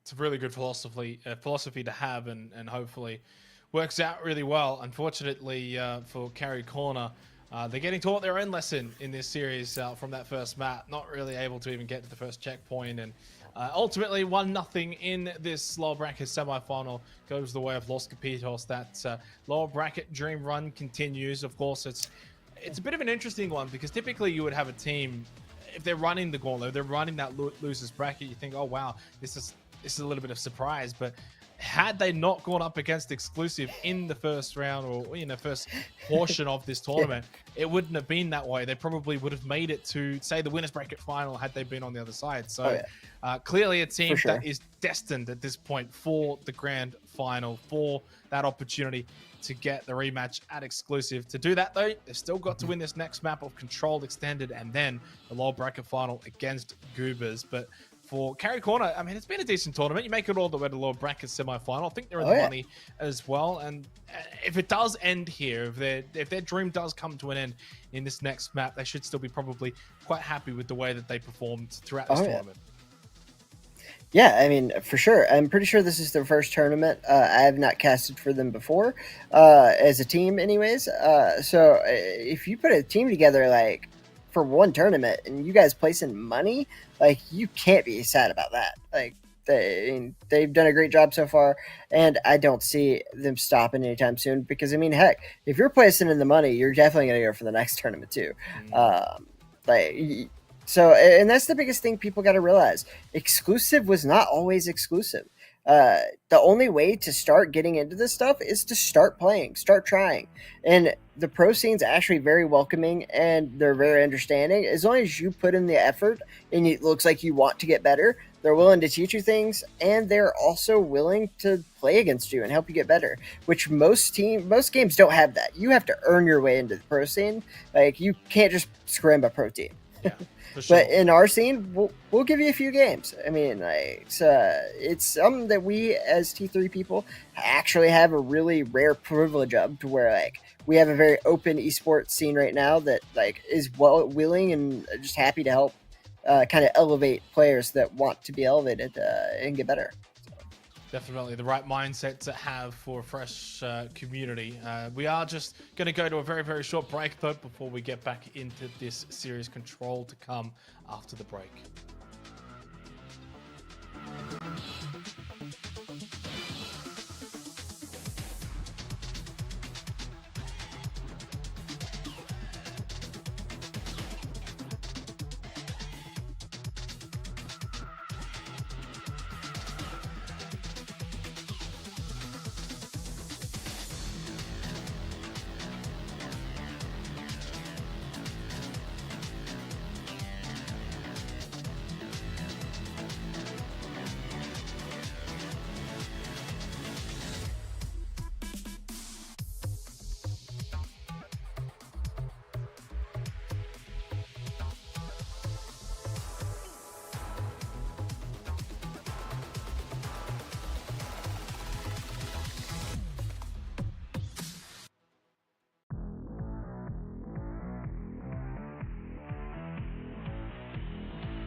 We are back and heading into our lower bracket semi-final very shortly. Of course, 1-0 to Los Capitos. Thank you very much for everyone sticking around. To apologize for the short delay. But fortunately, we should be getting back into this one very, very shortly. Los Capitos, of course, up 1-0 in this series. How heading over to Control Extended for our second map, which hopefully, for the sake of the carry corner, they can maybe have a bit better time, because that Payload map was extraordinarily one-sided in favor of Los Capitos. Yeah, it was a little rough. I mean, honestly, though, when you have an Osis that's hitting shots like that, Osis is one of the best and most accurate characters, but so few people can play him to the level that AIM just did, that it makes it where he's not the best character. But if you have somebody who doesn't miss, that character one-shots everyone in the game, and he can teleport his team everywhere. So it's just really hard to play against that, especially if you chose to play a healer where like he can just stay away from you and just snipe you in the face. And KD was like, what? He went like 12-1, and then the round before that he was 10-1. I mean, this man has like a double-digit KD. That's insane. Obviously, a reminder for those at home watching along, we do have the codes that will be given away later on. We've given away one at the start of this lower bracket semi-final, one more to come later on for the lower bracket final, and then two more technically for the grand final, one before and one after. These are the hero bands. Christina taken off the board, Shell as well. Feels like it's been a while since we've seen Johnny Jet and Aletta not banned out, so this is at least a slight change up coming into this control map. Yeah, do you think that it has anything to do with them watching the broadcast and just seeing what Christina did and being an absolute terror? They're like, we don't want this. It could be. It very well could be. Obviously, it's something that we saw have some really big success from exclusive back in the winners side of things, especially on Control. So I think it makes sense. It's a good ban, and yeah, we'll see what happens. Obviously, for Los Capitos up 1-0 here, they'll not have access to that Christina. We'll see if they can take control and go 2-0 up and win this series. Yeah, and Christina's just very rarely played in Control because so few players are good enough to actually play it at this level. So I'm pretty sure that they just saw that, like, well, a lot of these pro teams are using this, and that looks terrifying. I'm going to go ahead and get this out of here now so I don't have to worry about it. Which is funny because I don't know if Los Capitos plays Christina or not. But honestly, I think I'm auto-banning Christina in Control every time too, because that looked just horrible. Like, how are you even supposed to get in that room? Don't want to find out the hard way either, right? Like, you want to probably just ban it out before you have to figure it out. And it's maybe just something you don't want to have to deal with. So Carry Corner have elected to move that one aside. Control Extended, we head over to Arctic Express for the second map of this best of 3 lower bracket semi-final. Los Capitos 1 map away from the lower bracket final. A date with the Goobers awaits them if they can win this. And AIM actually playing on Aletta, there's a reason this team did not ban Aletta, and it's AIM. So you know how dominant Exclusive is? The last time Exclusive played AIM on Control, he had a 12 streak on Aletta. So yeah, he did a 12 streak against Exclusive. This man is an absolute terror on the map as Aletta, and it's going to be really hard to fight him. He's so good at living. He just does a little bit of damage and gets out and lets his team kill everybody. And then he just goes back in the second he has more help. He is one of the best Alettas in the world, hands down. And he's about to put on a masterclass for us. And it's so horrible to get swarmed by him. I hate playing against this guy when he plays Aletta, just because he will literally swarm you to death, doing so much damage. And right there, he just killed the guy after he was already dead because he used the bomb from his ultimate. Like, the guy just does so much damage so quickly, and he jumps around. It's so impossible to even shoot him. A lot of Alettas basically do one of two things. They do a ton of damage, and then when they reload, they do a bunch of acrobatics, or they do a little bit of damage while doing acrobatics. And so, like, it's really two schools of thought on Aletta. Do you do acrobatics the whole time and just to be less accurate? Or do you go for all accuracy and then do acrobatics when you have downtime? The thing is, AIM does both at the same time. He never misses, and he's always jumping and dashing. He's one of the only Aletas you'll see do this, and he's one of the only people who can do it. It's absolutely crazy how good his movement is to be able to be this accurate, and it really shows in the map. But Carry Corner's not like doing bad here. They're actually doing a great job, and they almost have it tied up. I mean, I'm not gonna lie, I thought that this was gonna go a little bit different, especially with KD being 4-1, and then you have the Johnny Jet at 3-0, and then you have AIM trying to spell words on the ground for us. Oh, okay, I see what he's doing. He just spelled X-AIM. He's spelling his YouTube channel. Right. I mean, to be fair, for Carry Corner, getting that initial point in control is always going to be so important. They got to 20%, and then eventually it gets flipped. Taking it back is always going to be the hard ask. We saw that in the series with Exclusive earlier in the winners bracket. It seems like it'll be the same case here with Los Capitos. This is the hard ask now. This is where Carry Corner are going to find it very difficult to get control back. Oh yeah, and it's actually even harder against the comp that Los Capitos is playing, because they're playing Johnny Jet Aleta. And so, as you can see, like, when he turns black, that means he's invisible to everyone else. So when he's in this puddle, it turns him invisible and then heals him to full. And so, like, it's super hard to get the hill, because if he's invisible in the hill, it can test it and does not let the other team take it. And so he can stall for time until his Osis gets back, or until his Aleta gets there, and you will almost never take the hill when there's Johnny Jet near it, which is one of the reasons that every team's been banning it from Control and Escort, because a Johnny Jet can just sit invisible on the cart or in Control, and you just can't do anything. And so a lot of teams are banning it for that reason. And I guess you kind of know why now, because it's almost impossible to take it back.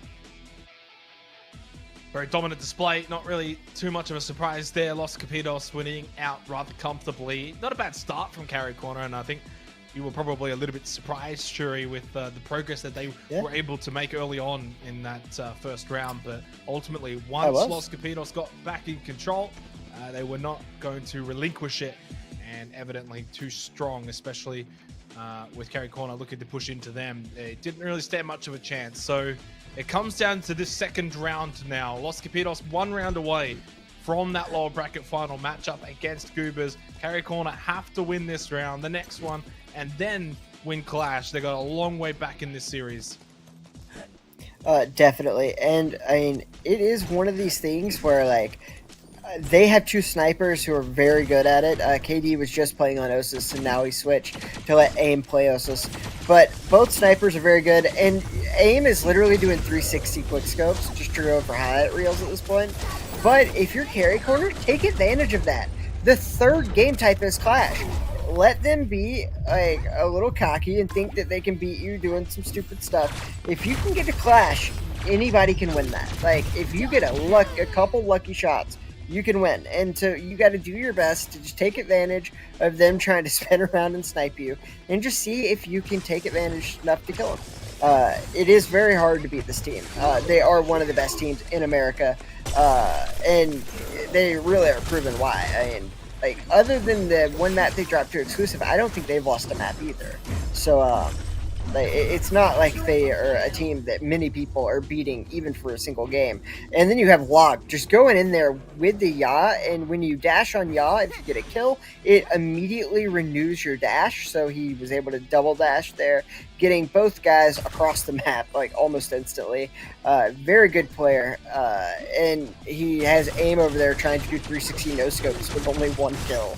So he kind of has to know at this point that his 2 teammates are content creators, and they're going for content. It's kind of what I alluded to earlier that's so great about Jacuzzi on Exclusive. He is a content creator, but he's going for that win, and he's going to do the dirty work for his team no matter what that means. He's not going for content. And you see this team's definitely fallen into that trap of let's get through 16 no scopes. Well, they did actually give the point back up to Carry Corner, now 34% apiece, tied. So, I mean, at some point, they're probably just got to flick that switch, get back into the professional mindset, get this game over and done with, rather than just maybe toying with their opponents here, looking to recapture. Nope. Nope, he's still doing 360s. No? Yeah, okay. Yeah. They might lose the round because of it. Yeah, no, I see exactly why you thought that, because that's what a rational human being would think. But we're talking about AIM here. One of the best players in the world, and he knows it, and he wants you to know it too. And that's much more important to him in this match. Like, it's exclusive, you're not going to see him do that stuff. Like, even in the losers bracket finals. But if he has a reasonable degree of certainty that if he loses this round, he'll win the next one, he wants you to know he's the best, and he's going to do really cool things to show you, which is great for us. I mean, like, he's one of the only players that's even willing to try that kind of stuff, so it's a treat to kind of just get to see some trick shots mid-tournament. But yeah, I agree with you. Like, I would have already cut that stuff out a while ago, because, like, they're not in the safest position. No. And then you have KD just trying to kill AIM, so they're trying to team kill. Honestly, at this point, I think they're just messing with Vlog, telling him he has to win by himself. And he does have his ultimate up, and he is going to kill the entire team by himself. Okay, so I guess that's what they were doing. They were trying to see if he could just win by himself. Well, he got 2 out of the 3 kills there, a bit of help from KD as well, and yeah, they flipped the point back into their favor. So 95% for the carry corner. I imagine a world in which if they can get it back for their side, they might be able to finish this one off and send it to a 3rd round here. But otherwise, we'll see. It depends, really. I feel like it's entirely up to Los Capitos if they want to sort of just stop at the 360 no scopes and get this one over and done with. You probably imagine they have what it takes to do so. Yeah, I mean, you would think they would have already chosen that. I mean, it's 96%. Like, what are you doing? And you're playing sniper for the tank. It's not like you can just sit in there and, like, take damage forever. Like, I mean, and they're playing a team that is in the losers bracket semifinals. They're not playing just some random team you can sit there and do whatever against. I mean, obviously they're proving they can, but none of us could do this. like this would be an insanely hard game for everyone here, like that's watching the stream. Like, no matter how good you think you are, the team that the team with carry corner is very good. They beat some really, really good top guys to get here. Like, this isn't just some pushover team early in the tournament. This is the end stages. These guys are in the money. Like, that's just mind-blowing to me. That, like, these guys made it to the very end. They got it into the money, and then Los Capitos is just like, let's do 360s the whole time. Yeah, no, it's a bit rough. Does speak to the level, though, that Los Capitos are at. Mechanically, so I mean, you can kind of sense that. That's a good shot from AIM. You might just get a little bit more with it. Why not? Bit of gravy to close this one out. You win this round, you win this final fight, you're going to go to the lower bracket final. Overtime is not going to back in here. It is 100%. It is Los Capitos moving forward. They get the dub. They get the win over the carry corner, and they've now booked their date in the lower bracket final against Goobers. Yeah, they did it in style. I mean, there's a reason that you had AIM at the very beginning on that Aletta start signing his name, his YouTube channel into the ground. He definitely, like, he had a mindset from the very beginning of that game, exactly what he wanted to do, and he went for it. He did it. But the thing is, he's one of the best players in the world. Like, there's no denying it. I mean, the guy's obviously talented. And so if he wants to screw around, as long as he's getting his team W's, I don't think they care. So, and at least he's giving us a show. Yeah, don't mind that. I mean, look, you can say it's showboating, it's flaunting, but you know what? If you've got it, why not show it? And clearly, very evidently, and probably more so from Payload anyway, Los Capitos definitely feeling like, hey, you know, we're a little bit superior here. Let's have a little bit of fun with it as well. And as for the carry corner, their run does come to an end. Shuri, that is going to be essentially 4th place finish in this tournament for them, which is not bad, nothing to scoff at. I think it's in the money. They walk away with some gems as well, and should feel pretty happy with their performance overall, especially that win against Aviate 2-1 in that last round. Should probably be the highlight of their tournament for them. Yeah, for sure. And I just checked. Actually, 4th through 8th gets 80 gems, and 3rd place gets $100. So the winner or the loser of this match will get $100, which is definitely nothing to scoff at. And 80 gems is still something. I mean, it's definitely not nothing. And that's per person, not for the whole team. So, sadly, I thought they were the money as well. But 4th through 8th gets only gems. But just shy, just a little bit shy. Something maybe for next time to sort of fight towards. But hey, but still, getting 4th place in the like this tournament had 34 teams sign up when there was only 32 places allowed. So I mean, it's not like they just did something that like was easy to do. Yeah. Like teams that are good enough to think, hey, let's go in and play this tournament, they got 4th place. Like that is nothing to laugh at. Yeah, a couple of other, really decent teams that didn't quite make it that far. Eternal Capitos being one of them, of course, running into both exclusive and Los Capitos. And then you had Aviate was one, of course, that was beaten by Carry Corner. Dangerous Plan, another. So clearly some good teams that, didn't quite make it to 4th, and Carry Corner were able to. So commiserations, but also in some ways, congratulations. That was a good effort. We do move forward, though. 3 teams remain. We go to a break. When we come back, only 2 more series to play out. Lower bracket final and the grand final. We'll have some more codes as well. One more to be given away before we start this lower bracket final. Before that begins, though, we go to a break.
It is lower bracket final time here for the Rampage. Los Capitos putting aside the Gary corner 2-0 rather comfortably. That's probably been the story of the day. Sure, all of these matches that we've had on the stream have been rather one-sided, but that might be about to change as we head towards the tail end of this tournament. Lower bracket final and then grand final to come. For now, Los Capitos versus Goobers. Both of these two teams have met their fate at the hands of Exclusive.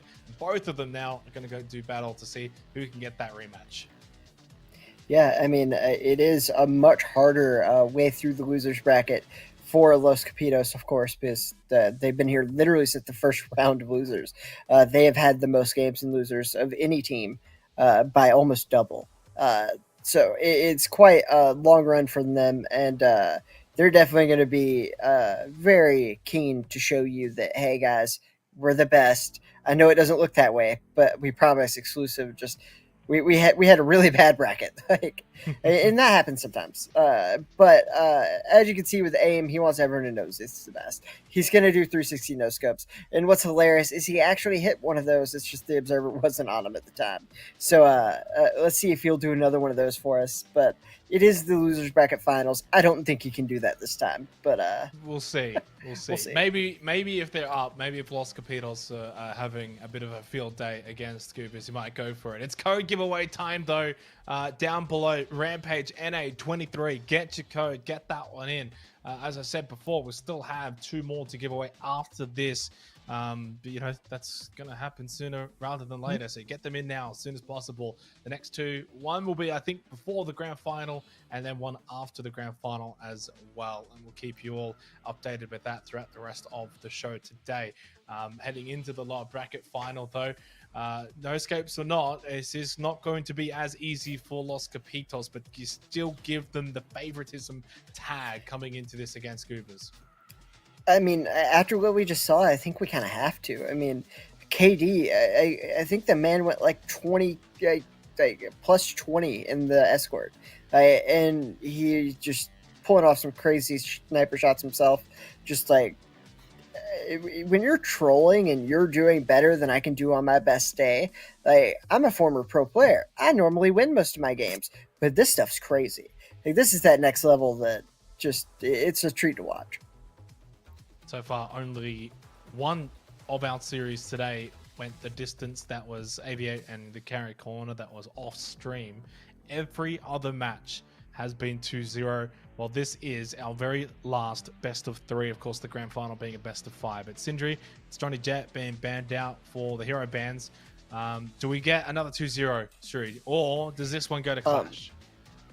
I definitely think it's going to be a 2-0, whichever way it goes. Because whichever team kind of just can, usually if you can win against a team on escort, it's easier to beat them on control. And so, like, it's just the way the game types are set up that usually if you can win on that, you're gonna be able to win on control. It's just a lot easier to set up and like kind of control the maps on a control map than it is on escort. So if you are good enough to coordinate and get things down on an escort, usually you'll win. So I don't actually know who's going to win, but I do think that it will probably be a 2-0. So you think it's basically down to Payload. Whoever wins Payload probably wins the series. I do. And also, you're going to have AIM play... Or wait, okay. That's hilarious. Okay, so this team has 2 players on it. Shell and AIM. And they are the number 1 and number 2 Aletta in the world. And so they just swap places so Shell could play Aletta. So no 360 no scopes from AIM. He's out. Yeah. I mean, you know, Log probably said, you know what? I'm tired of having to win these games by myself. You can't do this anymore. And so he called AIM, or he called Shell to come in. Also, basically Shell's name is Super Bean, but he knows that it bothers me when I cast because he doesn't play Shell, like, ever. And so, like, I have to call a guy's name that's also a character. And, like, it gets really confusing because a lot of times he'll have someone on his team play Shell just to mess with me. So it is good to see that they're not doing that at least. But they do have the teleporter from the Osus. That's going to be huge. And then KD on that Judix is a monster. We saw him go like 10-1 and then 12-1 in the last escort match. But remember, guys, this is the finals of the losers bracket. This is not going to be some cakewalk. This is going to be something that is going to be a lot harder to do at the very least. And you can kind of see that they're treating it that way. He's sitting there on a head glitch, and Shell just goes in there doing his thing. But you have a lot more head glitch and preparation, just treating the other team with a lot more respect this time. You can kind of tell that they respect Goobers. And they're kind of, both teams are giving the other team a lot of respect. The difference is the attacking team really needs to get that cart, and the defending team is happy to let you sit there as long as you want. But we do have the Ruby coming out. Ruby isn't always the most common choice, but it is really good against Aletta. It has these knives that spread out, and so the jumping effects of the Aletta doesn't actually affect it very much. So it is a really good counter pick, knowing that either AIM or Shell was probably going to play Aletta. By not banning that and choosing Ruby, it was a really good pick. But wow, that shot looked like it should have hit for me, but I guess it didn't.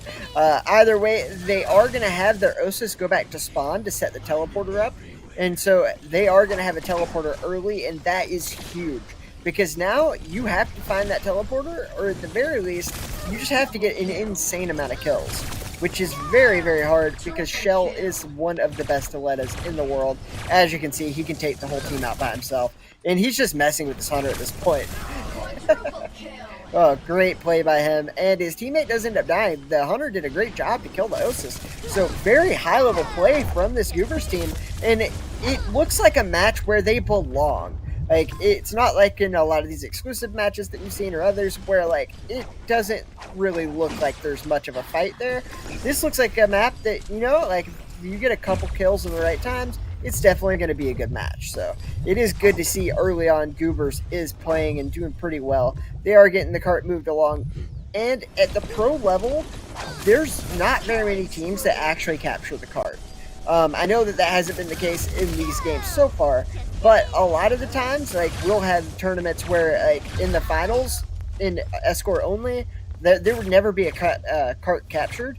So as long as you can get to that midway point and just get it as far as possible and give yourself a chance to stop the other team, that's all you need here. So if it looks like they don't go very far, it might not be that bad. They're actually getting pretty good time, and they are being able to fight back and get some kills on this team. The biggest problem that they have coming for them is they're able to kill that sniper, but Shell is not going down. He finally died after going 6-1, and that is just a really big problem. And then you have the sniper get a kill on the Judix while he was flashed. That's just absolutely crazy. I mean, this right here is just going to be really hard for this Goobers team to get past. But they do have 2 attempts left, and they are going for that teleporter. The problem is that the Osus is next to it, so I think they've just given up on getting it. They really need to get these kills here. The teleporter isn't as important as it was. You can see the Shell going for it, but it's not that important right now. I think the main reason he was going for it was to distract the other team. That was actually a really good play by that Shell, and he is going to end up getting it down, but there's just not enough time left in this game. He has to stay alive here, and he can't risk that guy coming in on a teleporter and getting that kill. But you are going to have Shell after the Hunter, and it is going to be all over for him right here. What a big play by Shell here, going 7-2. His team definitely carrying their own weight with 5-1 and 5-2, but they are doing a very good job here, and they actually get him. As I said, Ruby is a hard counter to the Aletta in this right here with the double, and they got the ult on him. This is going to be a kill, and they got to the overtime. Oh my god, they just got more time. That is insane. That Where was so that close. Where was that for the first 3 minutes? Yeah. Wow, okay. We have a game here. Like I said, most people don't even cap, so it's not that big of a deal that they took so long to get to that point. All they have to do is get it far enough that they can kind of defend and do the same thing on the other way. Just give yourself a chance, and they have definitely done that. Like, getting to the halfway point, like, I've seen games against some of these top teams not get to the halfway point. It's just so hard because of the way the spawns work. and the Osis teleport that a lot of the time the attacking team's at such a disadvantage that you're not really expected to cap it. If you can get it this far, you're already on a good track, and it looks like they'll probably get a little bit further than this, but not with shots like that. Just what an absolute animal Log is. The thing is, this is the third person on this team playing Osis. Osis is very rare in competitive play. It's one of the guys who normally mains an Osis, and like that's the only character he normally plays. And we've now seen 3 of them dominate on Osis. He is 9-3. What an absolute animal! And this is the third in line to play the character. Like, this team is just absolutely stacked. But right here, we are going to have a really good play from Zeta here. He is going to try to go up there and then get behind, but he is going to knock back the Osis. He is just absolutely on fire. What are they doing? Log really has to be their priority. And the problem is that, like, how do you kill a guy that you can't get close to? And then you have Shell always behind you, and that Aletta is being a problem. Now you probably are understanding why you're seeing it being banned by every team. That just Johnny Jet being there invisible really sucks. But the worst thing is definitely having that Aletta just jump around. It's so hard to kill him, and then it's just a lot easier to get rid of him, to be honest. So I think that you might see that get banned in the control. Right here, though, we do have an amazing shot by the Osis. He goes ahead, takes down all the Ruby shields. Just great play out of this Los Capitos team. I'm very impressed with what they're doing, but I'm also impressed with Goobers. They are getting some distance on this card. This is no small amount of distance, and it may be enough to actually win the game, believe it or not. It just really depends. Can they pull the same thing off on their defense?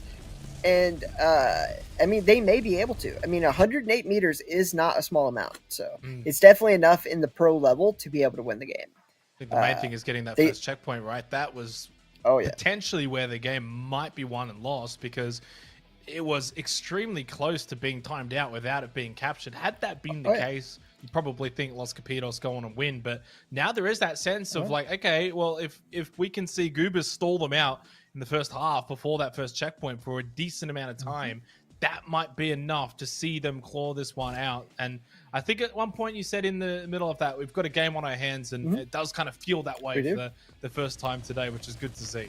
That is very true. A lot of these games, like, it's just been very clear that there's a team that is more experienced at playing together in a competitive scene than others. And it's just the way that things are, especially the earlier on in the esport you are, the more that's going to end up happening. But we are getting to the point, there's only 3 teams left, and we're in the money, guys. So even if Goobers loses right now, they all get money. So, I mean, that's one thing that, like, will definitely soften the blow of a loss. But they're also wanting more money. I mean, like, the winner of this doubles their money. So, and then it could go even higher than that if they end up getting exclusive. So, it's definitely something that you're going to want this more than anything. And Mark is an interesting choice here. I don't know if... So, if you don't choose a character, it chooses one for you. And I have a feeling that might have happened there. I don't know that playing Mark on attack is actually a bad idea. So, I don't know that he did that on purpose. I think he might not have chosen, and it chose for it. But they are able to early on get a kill there, and KD doing a great job to keep the back of them okay. They still had Dope back there. I don't know if he's still there. I think he's actually still alive back there. I think he finally did fall. But we do have Shell going out in front, doing so much work. And this is something that the Goobers team was missing. Having a guy that goes out forward and kind of softens people up is such a huge help. And they have that. I don't know how you're going to stop that. They need to be able to stop Shell, and that is hard. He is one of the best Alettas in the world. This man won 13 free-for-all tournaments in a row every week. And against the exclusive members, against all the best pros. He won 13 of them in a row. Like, and all he does is play Aletta. So he's one of the best Alettas. It's hard to stop him, and he's also used to killing an entire lobby by himself with no help. So when it comes to team games, he's just happy to have any help that he can get. And as you can see, he's got his teammates playing characters that can hit from far range. And then a Mark, which, I mean, he's 3-1, so maybe they did mean to play it. I'm not really sure. But either way, it is going to end up working out for them a lot. But they haven't gotten to this halfway point. They really got to get there. The problem is Shell's the only one alive, and he cannot do it alone. He needs his team to get in here and help him. And that was a really good move by the Shell to get out and get the full heal. He escaped that and got the full heal. And also the Scotty webbed the Shell. This is a really good job. Like, it almost feels like he's playing by himself, though. Like, or is his team there? Like, I guess they did come up in the end, and now they got him. But there for a minute, it just felt like Shell was fighting the whole team by himself. Payload is approaching a checkpoint. But it doesn't matter because they did end up getting the checkpoint, and they have 4 minutes to go, only 30 yards. And it is an easier 30 yards of the back half to do, so it is going to be really rough for this team. And they do not have an Osis teleporter. And that might be what the defining factor of this game really ends up being, is having that Osis teleporter to get you there instantly. It is an 11-second walk back to this point. And then it's another 4 seconds to where the card is now. So if you don't have range characters, like, you have to walk back for 15 seconds just to get to the card. And if you have a teleporter, you have to wait 2 seconds to get there. And I think that's really what ended up just kind of deciding that game. But that will not be the case in a control match. So even though that was very one-sided at the end, I think it was just hero picks. And in control, it will be a lot less dependent on your hero. Definitely feels like Shell on the Aletta was the MVP of that first map. I can't envision any kind of world in which Goobers are going to allow that to happen on control, because especially on control, I think the Aletta can have just about an entire field day. Surely that gets banned out. It's kind of ironic as well, because this was the first map in some while that we didn't see the Aletta get banned. It comes out, Shell, an absolute amazing player on it, just really highlights why maybe it's been banned pretty much all day today. It was a little bit of that moment where Goobers were able to have a couple of really good signs of life in this series. Of course, when they got the first checkpoint on their attacking side, you're like, oh, okay, like, that in itself is something. And then even on the defense, there was a fight where they were able to stop the payload a good 2 meters before getting checkpoint. That forced a full reset out of Los Capitos, and you think, okay, maybe they can buy some time here. But once Aletta really just got going, there was no slowing him down. There was no slowing Los Capitos down. They take the first map. Your summarization of this series was whoever gets the first map gets the series on control. Yep. I can't see that changing my philosophy either. I think that Los Capitos now favorites definitely to win this series. Yeah, the one thing that kind of changes that a little bit is the fact that Osis teleporter just makes it such a big difference in this game, or in that game type, that it's almost not even a fair match to represent what's going to happen. So I do kind of want to go back on that just a little bit. I do still think that Los Capitos will probably win the control, but I mean, it is such an important piece having that teleporter, just because you turn a 15-second walk back into 2 seconds. I mean, it's insane. So straight into the hero bans we go for control, and Aletta does make it through. Hunter has been banned out, and then the Christina as well, which kind of follows suit from what we had in our lower bracket semi-final. From, I guess, what we've seen from exclusive today, the Christina gets banned out once again. But it does mean that the Aletta is through for Shell. Is that something you expect Los Capitos to capitalize on? The biggest thing, I can't believe they didn't ban the Aletta. Like, did they choose to ban like at the very beginning, or did they choose that after that map? Ooh, good question. Don't have the answer because to that one myself, but yeah. Because I don't. Oh, it happened before the game started. Okay, that makes sense then. Because there's no way that map happens and then you don't ban Aletta, right? But if you had to choose all your bans in the beginning, which is probably the fairest way to do it, so you can't realize, oh, Shell is the best Aletta in the game. Let's not let him do that. And he's also not playing Aletta. That's the thing. He is also a very good Johnny Jet, one of the best in the game as well. So, like, honestly, I don't see how you come back from that. I definitely think that it will be a case of Los Capitos winning this one. Just having a top Aletta and having a Johnny Jet that can sit invisible That's huge. One thing that has happened in previous tournaments is KD sometimes does lag out of games. So I kind of saw him run into a wall a little bit. I don't know if that's going to be a problem. I'm not sure why he does that. It's happened in like 3 different tournaments. So I don't know if he has internet issues or what, but that may be a factor in this as well. But they seem to be able to take an advantage of everything and go in and get that hill without much of a problem. KD obviously doing a great job to get some kills.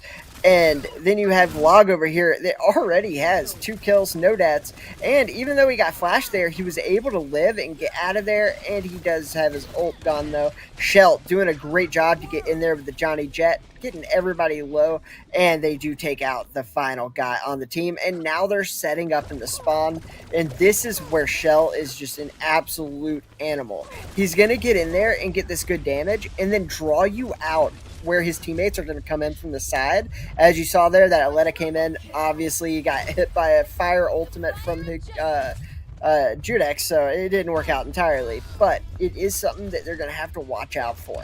Shell is very good at teamwork, and he is amazing at communication. It's one of his strong suits, and any team he's on benefits from it. So you're going to watch him kind of get chased on that Johnny Jet and flip in and get like heals while being invisible and then let his teammates do the rest of the work. And it's something that like you can kind of see them all just getting together and they are playing as a team. That is so huge. And one of the things that everyone knows to do, but in the heat of a tournament, when you need to go to that hill and you need to get it back, it's very easy to forget that, hey, let's slow it down and play as a team. And so it's really good from Los Capitos to see that they have everything down, communications on point, they're playing together, and most importantly, in the heat of the action, they are still keeping their heads level and playing the game the way they should. That is what shows a champion team, and it is no surprise their entire team already has the tournament banner that you get for winning these things. They're definitely some of the best players in the world. But on the other hand, Goobers is actually making a show of it. The biggest issue that they're having is that you just have Shell drawing out the Judex into the open, and then everyone else is just doing their thing. As you can see right there, he got everyone to come back, and then KD threw his ultimate of fire on the entire team. Like, that is just so brutal, and having that amazing teamwork, it just keeps them in the spawn. There's not much you can do, and I'm not even that surprised. Like I said, if you have the teamwork to win on Escort, you'll probably have the teamwork to set up better on Control, and they kind of proved that there. Wow, 100-18. That was way more one-sided than what we saw on Payload to start that first round of Control. So that now means Los Capitos 1 round away from the grand final and from moving on from this lower bracket run to complete the gauntlet, to complete the journey. They're not playing around either. It seems like they're just really here to get the job done as quick as possible and to have that match with exclusive bookmarked. And a bit of work to do, of course, in that grand final if they get there, considering it's bracket reset, but at least just having the opportunity is something. And even, look, second is still better than third. That's what they're about to achieve if they can win this next round. Yep, definitely. And remember, guys, both of these teams are already in the money. And that is why, if you guys see these tournaments pop up, you should join them, because top 8 gets gems and top 3 gets money, and you can do it. Like, all you got to do is get together and play as a team and get some practice in. And the competitive scene is more than happy to help you. The best of the best will play against you and help you get better. And that in itself is more valuable than anything. In other games, you would have to pay money for these top pro teams to want to help you get better. But like in our scene, we are very friendly. So just go into the Discord and just basically ask for me or anyone else and we'll get you hooked up. And in the future, when we run these tournaments, make sure you and your buddies are entering. You'll get some gems, have a fun night out, and at the best, like, you can get some cash in your pocket. And that's something that not a lot of people realize, that like, hey, the competitive scene's so new that you can get away with a lot.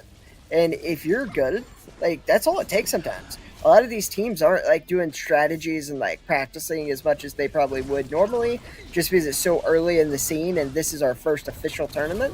Like, this is the perfect time to get into competitive if you've ever wanted to do that. But But either way, we are seeing Los Capitos do a really good job off the start to keep them contained in the spawn. And it's kind of exactly what we saw happen last time. The only difference is Shell is now not playing Johnny Jet. They like to trade around heroes. I don't know if that's just to show off as a team, to show that like we're really good at every hero, or if or why. But most teams usually, like if they have an Aletta, that guy plays Aletta. This one has had 3 people play Osis, like 4 different people play Aletta, and then now 2 of them play Johnny Jet. So they just like to trade things around. And I find that cool that they have a deep map pool and hero pool. That's something a lot of teams right now are lacking. A lot of people are one tricks, or they have 2 characters they can play. So it's really nice to see this Los Capitos team doing really good on multiple heroes.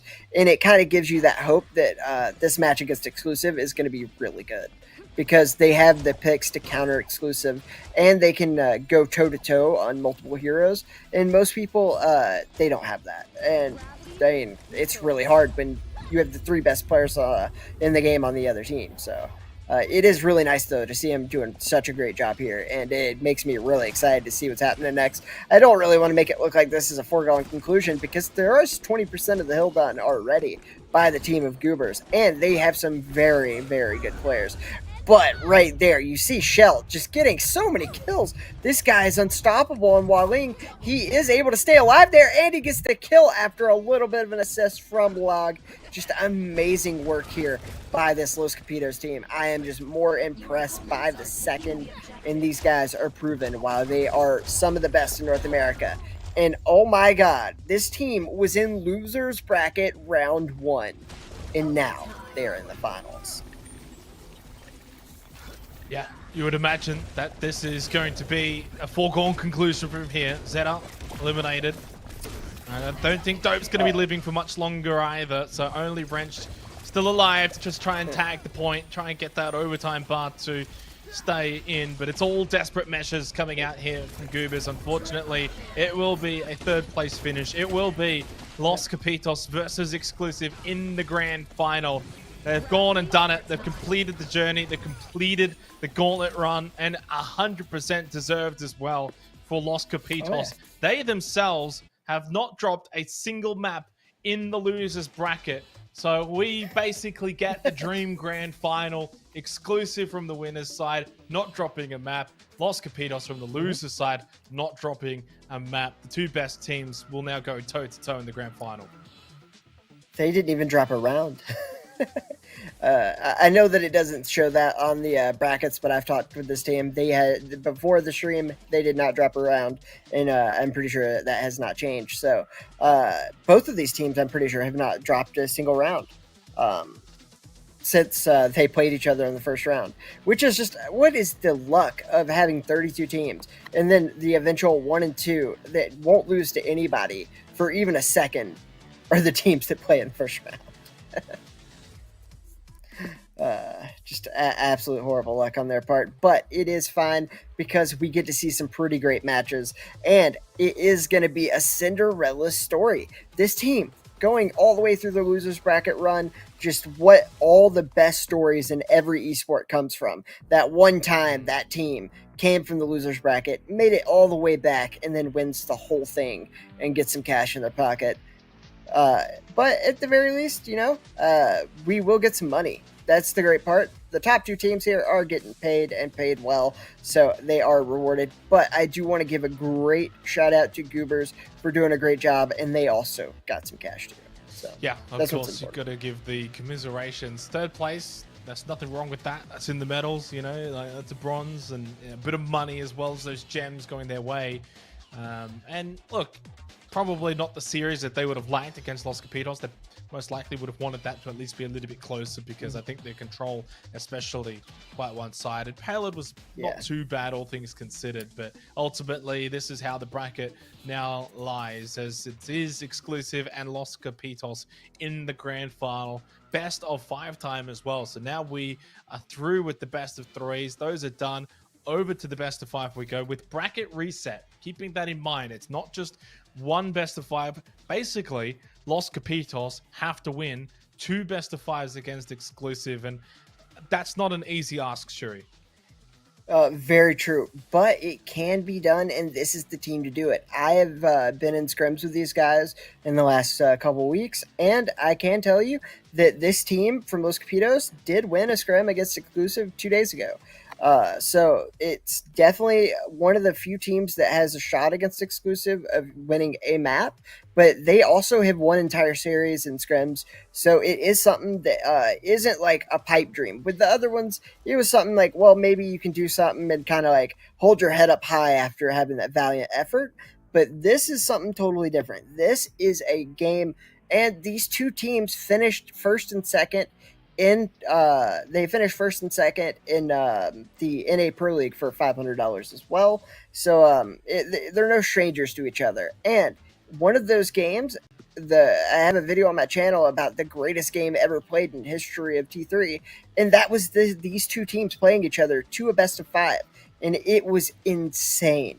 And it was a knockdown, drag out, and it really was just anybody's game. And Game 5 was Clash, so that was a fluke. But so this is no foregone conclusion by any means. Definitely not. This is hopefully going to be the best match of the day, the grand final here for the Rampage. Los Capitos taking on Exclusive. We'll go to a short break. When we do come back on the other side, though, of course, we've got 2 code giveaways and the grand final, so don't go too far.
It is grand final time underway for the Rampage. Los Capitos and Exclusive, two teams that have done a whole heap of winning this tournament. Obviously for Exclusive more so on the upper bracket, and they were the reason why Los Capitos have done all their winning on the losers bracket. A rematch that has been on the cards for a little while now. Exclusive, clearly the favorites coming into this one, but if there's any team to knock them off, it probably is Los Capitos. I should also iterate the fact that there has been a bit of a mistake. There is no winners bracket reset. What we've got, obviously, for the losing team in terms of their handicap, it's simply they just don't get to ban for Payload extended, so just the one ban, and that's obviously for Exclusive. But Shuri, no bracket reset. It is just one best of 5 now. Does that change your mind in any way here for this grand final? Oh, it definitely does. I would have probably put it 99% exclusive wins before this, just because even though they've beaten them in scrims and stuff, it's really hard to beat somebody that hasn't dropped a map in 2 best of 5s. It's almost impossibly hard, but you can definitely beat them in one series. If you can beat them in that first game, that alone just gets the other team to be on edge. And once you have a team that's in the finals of a tournament, especially early on in esport, you can get people to get flustered pretty easily, and you can see an entirely different team come out. And vice versa, when you get that confidence of winning a game, not really sure if you can take this team on or not, then you can just get a best of 5 like it's nothing. But then usually the better teams, like the pros, they kind of can reset, and you're not going to do that for 2 series. But you can definitely do it in 1. And so I think this is a huge win for Los Capitos. Yeah, certainly would be. Should make sure as well the players are obviously aware of all of this. So no surprises for them. One thing that is a bit of a surprise, though, it's a giveaway. Of course, we still have 2 more. This is one of those 2. One more will be displayed once the grand final is concluded. This one being Sweaty Finals 23. So there's your gift code. There's one of the 2 grand final giveaways. One more will of course be displayed and given away at the conclusion of this best of 5 grand final. A big ask for Los Capitos, but you reckon it will come down to that first map, and in setting the tone, probably the best way to go about it. There is no clash. It goes payload, control, and then if needed, for the 5th map, which would be extraordinary to watch this go all the way to all 5 maps. Talk about a grand final if we do get there, would be a 3rd control. But otherwise, basically you win your payloads and you've got yourself the best chance of basically winning this grand final. Evidently, as we can see, for the payload, no ban for Los Capitos as they came from the loser side. It is the Aletta that has been banned out by Exclusive. Not a surprise considering what we just saw over the last series with Shell on the Aletta. Yeah, definitely. And it's one of those things that if I had to choose between Johnny Jet and Aletta, it's a very hard choice to make. But against Los Capitos, it's a lot less hard. They definitely make it easy for you. You don't want to play against them when they're playing on their best character. So if you can get one of those knocked out of the way, that's great. And one thing that's going to be key here is getting those Osis teleporters and getting them down quickly for the attacking team. These are 2 of the best teams. They know how to play this very, very well. And you're actually going to see Myron playing Osis in the very beginning. That's not a normal pick for attack. A lot of people don't like to do. Okay, then man. Okay, he was just messing with me. Okay, so he switched last second to a Ya. But they are going to have to go take out those teleporters. Ya is very good at getting around the map, so he can find the teleporters and kill them easily. So that is definitely a good pick. And it's just going to be one of those things that they have to get they are going to have to get as close as they can to the teleporters and find them immediately, because you don't want that team to be able to just spawn in and get there as quickly as they can. So it's something that's going to help a lot. And one thing that's really weird to see is there are no Johnny Jets played anyways. I mean, you didn't really have to ban the guy. He's just not there to be found as it is. So interesting by these teams to choose not to play the Johnny. But but I don't know if that just has to do with the fact they assumed it would get banned or what. But either way, we are going to have a really good setup here by this Los Capitos team. They are going to play with their sniper down low and then the two guys on top so they can go ahead and jump down. And they also have the Scotty in front. So if you try to rush up top on the bridge, you will get webbed and die immediately. So you have no way to get up there. You have to play the low ground. Very smart setup, and it is working great. The only problem is they did take out that Judex pretty quickly, and it is going to be a little bit of an issue. Really good sniping over here by Log, though. He does have a lot of that team to low health, but the cart does heal you. And so as long as they can keep staying behind it, they're going to be great. And what a flank by Jacuzzi. Insane work by the Hunter. Doing a great job just to get back there behind everybody. And then you have Myron coming in, doing work with the Aletta. And then you have T3 God. Even though he's tanking, he is putting in that damage as well. And this is just absolute domination right out the gate. And he accidentally threw down a teleporter when he died. It happens to the best of us. You kind of freak out on Osis when you're in that just life and death situation and you hit it. That means his teleporters are going to be on cooldown for 30 seconds. The way Exclusive's moving this cart, I don't know if there's going to be 30 seconds in this game. So it is just a very rough thing to have happen. Either way, Exclusive is pushing this pretty good, but you do have the ultimates up from both KD and AIM, so we are going to see the dance get thrown out by the Scotty on the other side of the map, and AIM able to do really good work and take out Myron, but you are going to have the tank live through everything. T3 God still alive. What plays by T3 God, and he used the reflection shield. He's got the entire team to no health from that, and after using the reflection shield, your shield goes back to full. T3 God doing a great job to live and try to get there for his team. He goes for the heal and gets surprised by a sniper of Log, who gets a double. What a shot by Log there, killing the two hardest people to get. He is eventually taken down by Jacuzzi, but he stops the cart, which is what's important, and it's going to make Exclusive kind of take a step back and get reset up, and that is a huge win by Log there.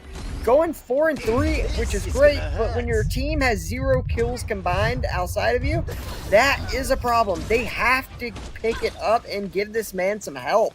I mean, they are 0-4 and 0-3, which, don't get me wrong, very hard to play against Exclusive, but you cannot have your Osis being the only one with kills. They have to start doing something, and KD is finally able to get a kill there, and he does get the Javali to no help, and then the sniper able to take out the Hunter. This is a really good play right here by the Los Capitos crew, and then he throws down smoke because that is not affected by the reflection shield. Great plays all around by this Los Capitos team, and remember guys, if they can just give as much resistance as possible here, that is all that matters. And they know where that teleporter is. That teleporter is going to get down fast. It is very hard to hit from this distance, so you have T3 God going to go over there and help get it. But you're going to have guys dropping out of this thing. They're going to need to save that teleporter. They got to get on it now. You do have a really good shot by AIM to web the Hunter, and they are going to do a really good job to kind of stall this cart. I think they've done more stalling in the last minute and a half than they did the entire game before that. So they are giving themselves a little bit of room to win, and that is what's important. These guys are capable of winning, and now that KD's gotten 4 kills, I mean, he's kind of picking up his end of things. You're seeing this be a super competitive game. Like, all it is just a little bit of nerves from AIM and KD. They just took a little bit to get into it. But now that they've gotten it rolling, I think things are going to be a lot different. And we've already seen them stop Exclusive for 4 minutes. We haven't ever seen the Exclusive be stopped for more than 30 seconds on a map. So this is really good job so far by Los Capitos, and they're giving themselves a chance to win. Great work by Log there to get out, and to have the Scotty end up dancing the Javali. The sad part is it got behind a wall immediately, so they weren't allowed to actually capitalize on that. What a bad path for that dance to go down. Just super unfortunate for Los Capitos there. There's a cap shot for Exclusive. It probably wasn't their quickest one today on Payload, but still a capture nonetheless. And unfortunately for Los Capitos, it really was kind of a one-man army from Log, who was the only one really able to find something. And you know, there was that really nice double kill shot midway through that round. And I thought maybe that might be a bit of a momentum boost for the team, but immediately after that, the quick response from Jacuzzi just is like, okay, well, you get 2 quick kills, we'll get a quick kill back at ourselves, and then we'll get that payload moving pretty much straight away once again. It's exclusive. Again, it is Exclusive's tournament, and they are proving why they're the best team. Unfortunately for Los Capitos. I also think the start didn't really help them either. The very, very beginning, the first 6 kills of the game going one-sided to Exclusive. I mean, that's pretty much the point of the game, where if you're defending, you want to try and keep them in the spawn as long as possible. And unfortunately for Los Capitos, they just weren't able to do that. And also in the very beginning, the Osis teleport got destroyed. It got dropped like really early on, like in the open. And that meant that the whole point of having the Osis really is to have that teleporter to get your team in there. And as much as that team was dying, they really needed it. And the Osis did his best to overcompensate and kind of just give his team a shot. Which, I mean, you got to commend Log. That was an amazing game by that Osis. And he was playing characters that are very hard to kill with Osis. So he did a really good job, but they are going to have to do something special here. And it is going to be on T3 God. He is switched, and now he's on the Yaw. This is one of the best Yaws in the world. Even with no health, he almost got the kill there. Log does end up taking him out in the end, and they're able to get some card pushing here that's actually not that bad. Which they're definitely going to need, because let's be honest, like, in the very beginning, like you were saying, there was almost no resistance at all, so they're going to have to do their best to get this card going. But the biggest thing that they have going for them is they did stop them to 4 minutes 20 seconds. This is doable. The one thing that might stop them is Myron is also one of the best Osos in the world. To be honest, almost everyone in this game is the best at one character. It's just what happens when you're in the finals. So all of them are the best of the best. But Myron does some truly crazy things on Osos. It's going to be really hard. And you just see him getting stuck in their spawn. A really smart move by KD to go back, because once you hit the walls in the spawn, it does heal you to full. So he went back and got full heals there. So they have stopped the entire team of Exclusive and have full health coming out of it. Myron missing right there. A great job by KD to keep jumping around. I hope that's only on our screen that Myron's invisible, because that's crazy. But either way, they do end up taking out KD. A great job by Myron. And he was missed by that ultimate. Myron doing some great movement here. And he's standing in his smoke. And he actually gets the kill onto aim. What a play by Myron. He is proving why people say he is the best player in the world. And he is just doing some crazy stuff today. And you also have Jacuzzi dropping the ultimate of Sindri, which gives everyone on his team armor. So you're going to have a really hard time killing him. Amazing play by KD, though, to kill the ultimate and get a little bit of damage out. So that is going to be a non-factor at this point. But it does have to take the Judix's ultimate away. And honestly, they're just getting way too stopped here. It is going to be a huge problem. And it's just the whole team of Exclusives working together. Myron on a 5-0, even though he's been targeted the whole time. Just absolute great play out of him. And whenever he's in trouble, he has T3 God jump in there behind him with a dash and help him get that kill. And that is just so important, to have that really nice teamwork. And then to throw down your teleporters whenever you need them. It's just really, really good work by this team of Exclusive. And one thing you're going to see Myron do that most Osises don't and should not do is he's not putting his teleporters in the spawn anymore. He thinks that his team can live through everything, so he's using his teleporters to confuse people. And he's teleporting in behind them.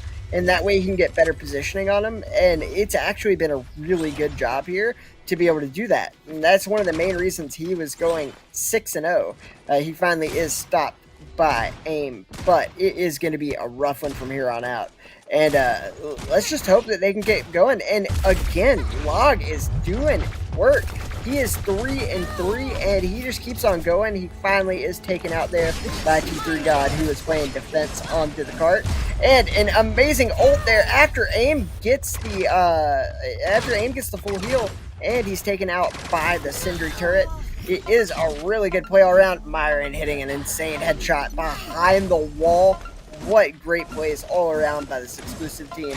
And a really valiant effort. Log did his very best to kind of get in here and do what he could, but in the end, it was not to be. But that time at least you did have more teamwork. Everybody had 3 kills, and honestly, I think if you would have had that from the beginning, that might have ended differently. If you would have had that from different on defense, but that attack just did not work.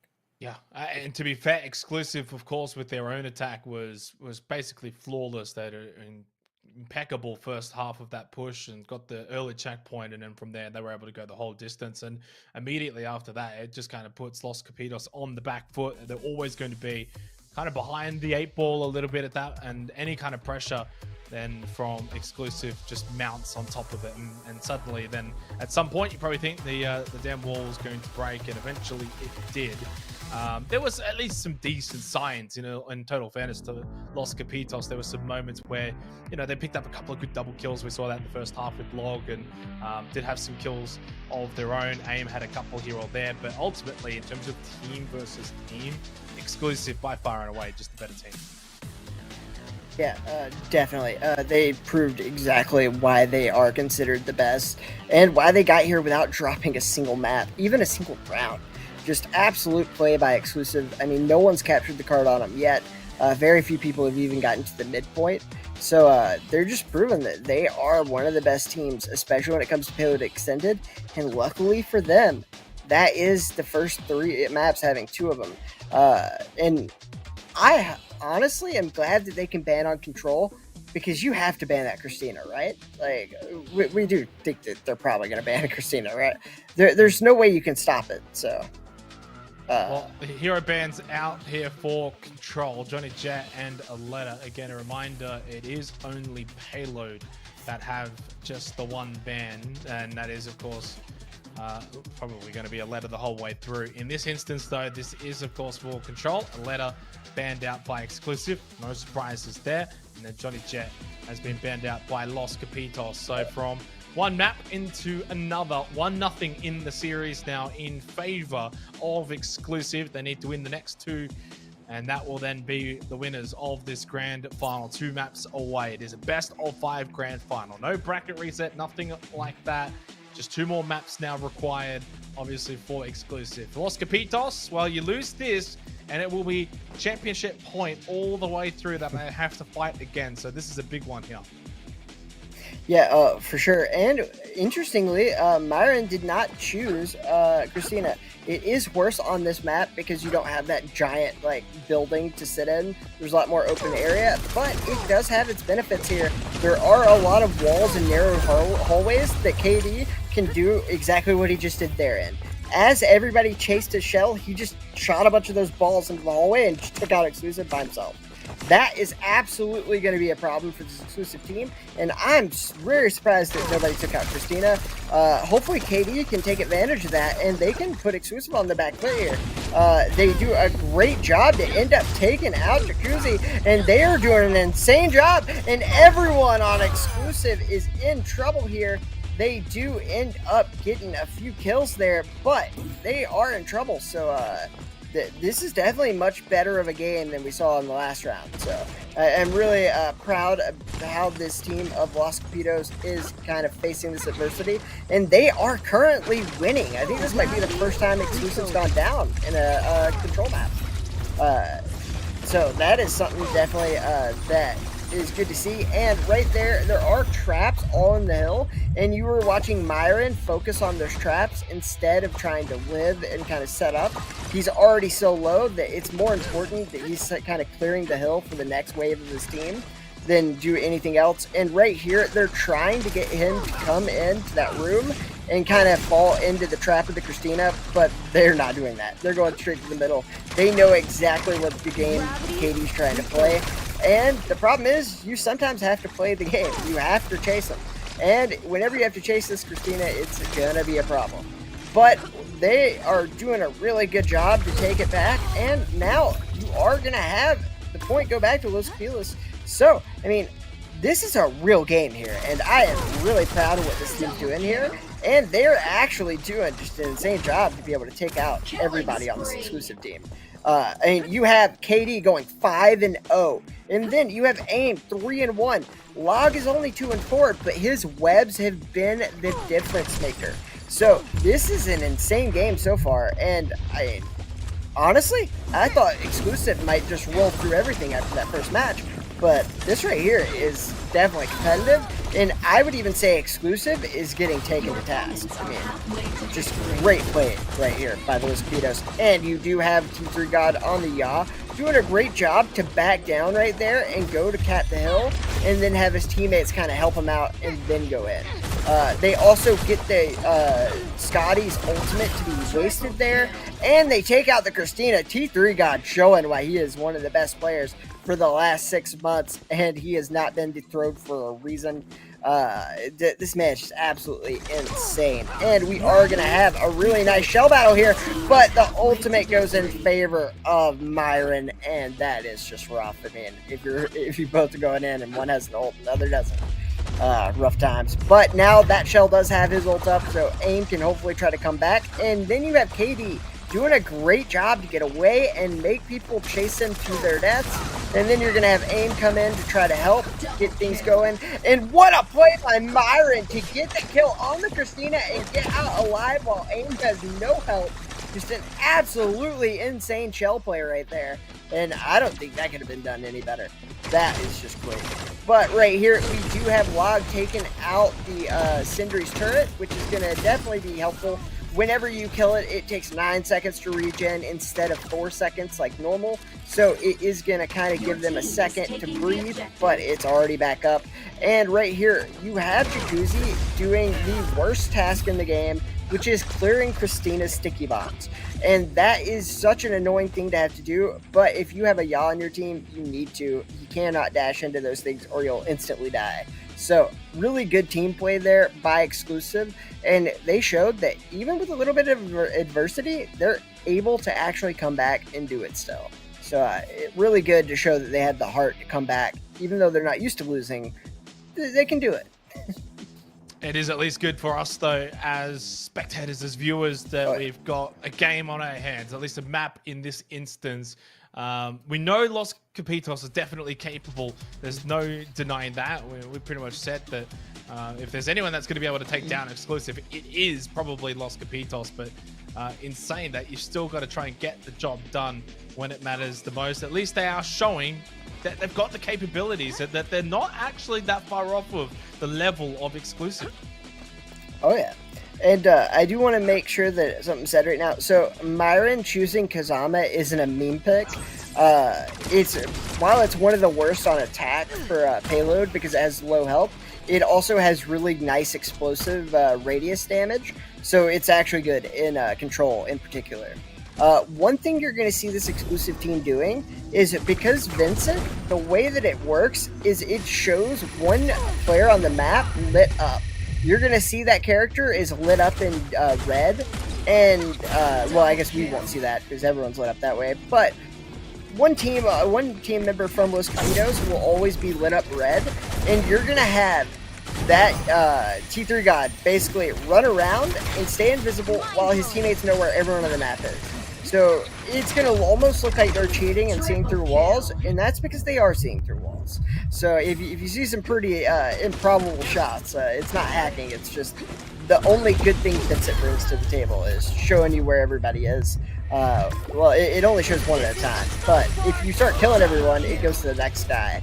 And then if you just take them out systematically one by one, you will eventually get it. And this is the worst thing that can happen. So Vincent kills everyone on their team, and he sits in their spawn while watching them all be lit up one by one running at him. And so no matter which of the three ways you go, that Vincent can see you. And it is just the worst kind of awfulness to have to play against. I've gone 0-10 against him doing this on this exact map. He will literally sit in your spawn and never let you leave. So you just got to hope that they can work together and make sure that doesn't happen. But as you can see, T3 God is just going to be behind these guys, and they're going to get lit up one by one. So you can't hide. You are going to either go right, left, or center, and he knows where you are. And he can drop down on you, and that's why he's already moving over to the side. The only way to kind of defeat it is to walk together and just sacrifice somebody. But he knows that, and so he's coming from behind. Oh, he does get hit there. What a great play there. Because when he is in disguise mode, he looks like your teammate. So it's very hard sometimes to notice that it's him and not your team. but he did a great job there to get out of there. And just really good play by this Los Capitos team not to just die over and over to the Vincent. But it is so hard to come back from this. They need to go get that hill, and they finally are able to kill one of the guys. But then you have Jacuzzi getting a double kill, and he just takes the map over again. And it's just so hard to come back on this. I don't really know how they're going to break it. The biggest problem is they always have their moves telegraphed, because that Vincent will show you where one guy is. The only way to live for Vincent is to play together. So if you see one, you know where they all are. And that is what makes this the most deadly comp in Control. It's just so hard to play because T3 GauG's the only Vincent who actually knows how to play it. Well, that's going to do it. That's going to be a 2-0 here on Control. No stopping exclusive here, even in this grand final. Despite Los Capitos having some moments here or there, especially on that first round where I thought they had a really, really good showing. And probably they might have even felt they could have actually taken that one away from exclusive. Nonetheless, it is 2-0 in this best of 5 grand final. It is now championship point from here on out for exclusive. They just need to win one more map. I think it's fair to say Los Capitos have definitely been a worthy challenger, competitor, but they're not here to dethrone exclusive just yet. Yeah, that's rough. And one of the biggest problems with only T3 GauG really playing Vincent at this level is the only reason I knew it was going to happen is because he did it to me 3 days ago. And before that, I didn't know that this was even a thing because no one can play it but him. And so you don't know what to do against that. Like, you don't know that the only reason that he's playing Vincent isn't just to be funny. It's so he can telegraph where your whole team is. But you also have to stick together to not all die one by one to him. But if you do that, then you have AoE characters that are just sitting there waiting for you. So even if you do take out GauG, you're going to get killed by them. And it's a catch-22 that I don't know the answer to. I went 0-10 that game, so it's not something I figured out. I just asked God nicely, hey, can you not do that again? That wasn't very fun.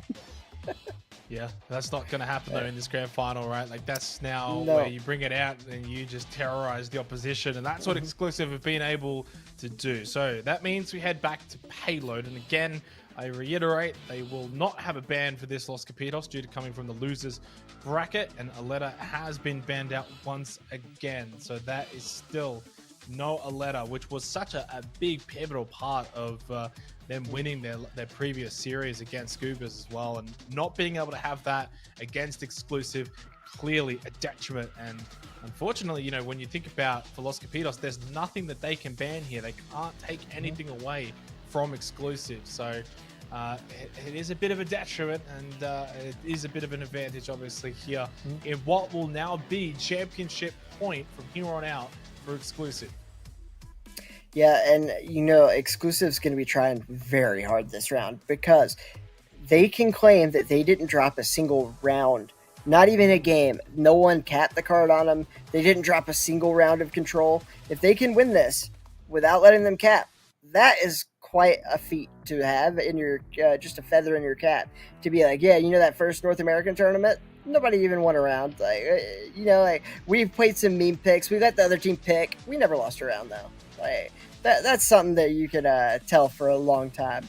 And I know I certainly would, and people would be very upset about it for Yeah, but I think that's definitely one that you think back on, especially in a year or so. You can go, oh yeah, remember that time we didn't even drop a single round, let alone a map. So, and it's interesting because in some ways there are obviously certain matchups where exclusive probably aren't playing at 100%, let alone maybe even 70%, right? So it really does sort of highlight how good this team really is.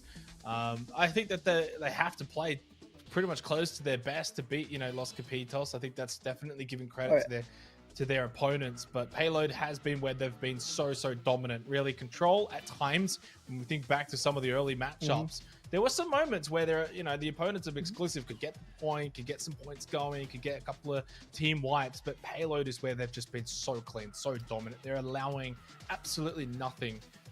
So I fully expect this to now honestly end up being a 3-0. Yeah, I mean, honestly, when we were coming into this, I wasn't thinking that. I was thinking that we were definitely going to have a match on our hands. Then they might not win the whole thing, right? But they're going to do most of it. They will win. They'll win. It'll be close. Maybe it'll be like a 3-1, or it might even go to a game 5 again, because this isn't the first time it would have went to a game 5. But man, Exclusive has shown up tonight, and they are playing on some kind of different stuff, man. They're on demon time, and I don't know how you stop this. I don't know how you stop them when they're playing normal. But when you have Myron just sitting here, he won't miss a shot. And then you have Jacuzzi killing every teleporter the second it comes up. And he's just playing the best support role you can imagine. And then T3 GauG just keeps putting on Yaw, and he dashes behind the other team anytime you almost get a chance to kill Myron. And then you have to focus on him, and then Myron kills you. Like, this team's just working together so well. And it's such a high level. I don't know how you stop this. But Los Capitos is one of the teams who has in the past stopped this team. And it's one of the few teams that I would give a chance to be able to stop it. So it is not all hope being lost here, but it is going to be rough. Like, let's be honest, that map didn't go their way. So let's just hope it goes a little bit better for them. And honestly, I still think that they can do well. I think that they can win this, even. Like, Los Capitos is some of the best players in the world. So there is definitely no counting them out. And they do have a Johnny Jet this time. Their comp looks a little bit better than it was the last time. I do hope that they can stop this exclusive team who does not have a tank, and they don't have an Osis teleporter either, which is a little more standard. So we'll see exactly what they can get going. And the biggest thing they do have going for them is having that Johnny Jet that can go on the point invisible. And that is going to be all up to Jacuzzi to stop. He has those little sonar balls that makes it where Johnny Jet's not invisible. But they only come up every so often, and Hunters will use that to get a speed boost as well. And so it's all going to be about, can he manage his sonar balls and be able to keep the Johnny as a non-factor. And so far, it looks like Jacuzzi is just going off, and then Myron going in there, just dashing in with the yacht, getting his leftovers. And this is a quick 3-0 as far as the kill count goes, and I'm hoping that it's not going to be that way for the game count, because these two teams are just very good, and I would really like to see them put on a show for all 5 games if we can. But right here, we are getting treated to watching some of the best jaw play I've ever seen. And then you have a really good teamwork in place. Like, right there, the second that T3 GauG hits a body shot, Myron dashes in, gets the kill. Jacuzzi found and killed the teleporter immediately. Like, this team, just all the advantages they have by their characters on defense are just melting away. And Exclusive has no deaths. They have not gotten a single kill. And I don't even think there's anything that you can do. I mean, right here, oh my god, he finally hits the ult onto T3 GauG, but T3 GauG uses an ult to go up in the air so he doesn't die to it. What amazing counterplay with the ultimate there, and just a really smart play in general by T3 GauG there to live. And he stayed alive, but they do finally have Jacuzzi and Myron going down. The biggest problem they're going to have, if Jacuzzi hits a headshot, all it takes is a dash by Myron to get an instant kill. And so the second Jacuzzi hits someone, he calls it out, Myron's there in a second, and you can dash from really far away. So this is going to be very hard to counter with the communication this team has. Just absolute clinic this team's putting on and showing us what teamwork really can do. It doesn't even matter how skillful you are. If you have this kind of comms, you can win games. And they also have the skills to back it up. But just really, really good play all around. KD did a really good job there to kill Myron, though. And this team is starting to bounce back. They do have a couple kills finally, which is going to help them out. But this Osis has to hurry up, get into the fight a little more, because you can't wait for an angle on these guys. Every second you waste, that Yaw's going to be behind you. So you have to kind of get there as soon as you can. And T3 GauG is just living, fighting 2 guys at once, just forever. Staying on that cart, pushing it, because that is what's important. And that's what Exclusive does better than any other team. There is no IN team with these guys. They are all willing to push objective, all willing to give up kills to go find that teleporter. It doesn't matter what you have to do to win. all it matters is that you win. And they kind of are just that to a T. And I'm really glad we get to see that on display. And my teammates in ranked matchmaking can learn from this. Guys, it's okay to be a team player. I promise. But either way, we do have KD in a fight with two different people. This is going to go bad fast if he doesn't get that team help. But he does knock back Jacuzzi here, and he kills him on no health. What great teamwork by AIM. And they're actually getting back in this. They haven't moved the cart. There's been no progress in a while. This might actually be a nice little comeback here. And if you start to look at the kills, they're starting to even out. It was really, really big with zeros on the entire team of Los Capitos early. But now they are starting to get these kills in. KD is 6-4, and they're just doing absolute work. I don't think this cart's moved in 2 minutes. Killing spree. But you do have KD on a 5 streak. This is just great play by the Hunter. Myron able to use his ult, get in there and get a kill, but AIM able to stop him with his ult. What great teamwork by AIM to save his teammate in log. And then you just have everything going against Exclusive here. I don't know what I'm seeing because the first half of this match just seemed like Exclusive in every other round they played. But man, this second half has been a whole different thing. It almost looks like Exclusives did like underdog here. And a really good play here by Myron to get back over to his teammates and stay alive. He has no health, which is a problem, but the doors will kill him to full. And a really good smoke right there by Log, and he has some help by KD, who gets another kill. This man is on fire, and he is just winning that Hunter battle every time it comes up. I mean, his team just has to be so happy he's there. The guy's 8-4, and it is showing, just absolutely dominating that Hunter battle. And what great play by Myron there to do a double jump and be able to get the teleporter from it. That is going to be key to slowing down this defense and finally starting to get something going, because KD's just in their back and people are just going in and teleporting in over and over. Finally, Myron able to take him out with a dash behind the rock, and it is all downhill from here if they can't get something set up. The biggest problem that AIM has is he has the Hunter radar balls to contend with. And now Myron on the ult is going to kill the teleporter again. Actually, he didn't get the teleporter there. If he can stop this, if Jacuzzi, or not Jacuzzi, but KD can kill him there, that is huge. And he did end up getting him and saves the teleporter. What great play right there by KD to stop that. And this man is 11-5. He may solo defend against Exclusive. That is something that needs to be, that can't be really stated enough. Like, maybe everybody should have been playing Hunter this whole time, because KD is just going off, and he almost kills God through an ultimate, and AIM able to clean it up. Log does kill Myron. I don't think they're going to cap here. They are going to stop Exclusive for the first time today. Oh my God, there is 10 seconds left, and this is a winnable game. We have a game on our hands, guys. This is exactly what we wanted to see from the start. And this is the Los Capitos I was thinking of at the very beginning. When I was saying they can beat Exclusive, this is what I was talking about. These guys are totally capable of doing it, and now they're showing it. But T3 got getting the entire team by himself, and he just pushes that cart, and there's overtime that lasts literally forever. Luckily, Log able to get 2 kills back-to-back, stopping the overtime, and what plays by this man on that Osus. And oh my God, KD saved his team there. But can they capitalize on this attack? Wow. I mean, that is, the first time today that Exclusive have not been able to go the distance with the payload and get the cap. That in itself should be a commendable pat on the back. If you are Los Capitos, you should be very confident that, hey, look what we can do. Like, that's what we're capable of when we play at our best.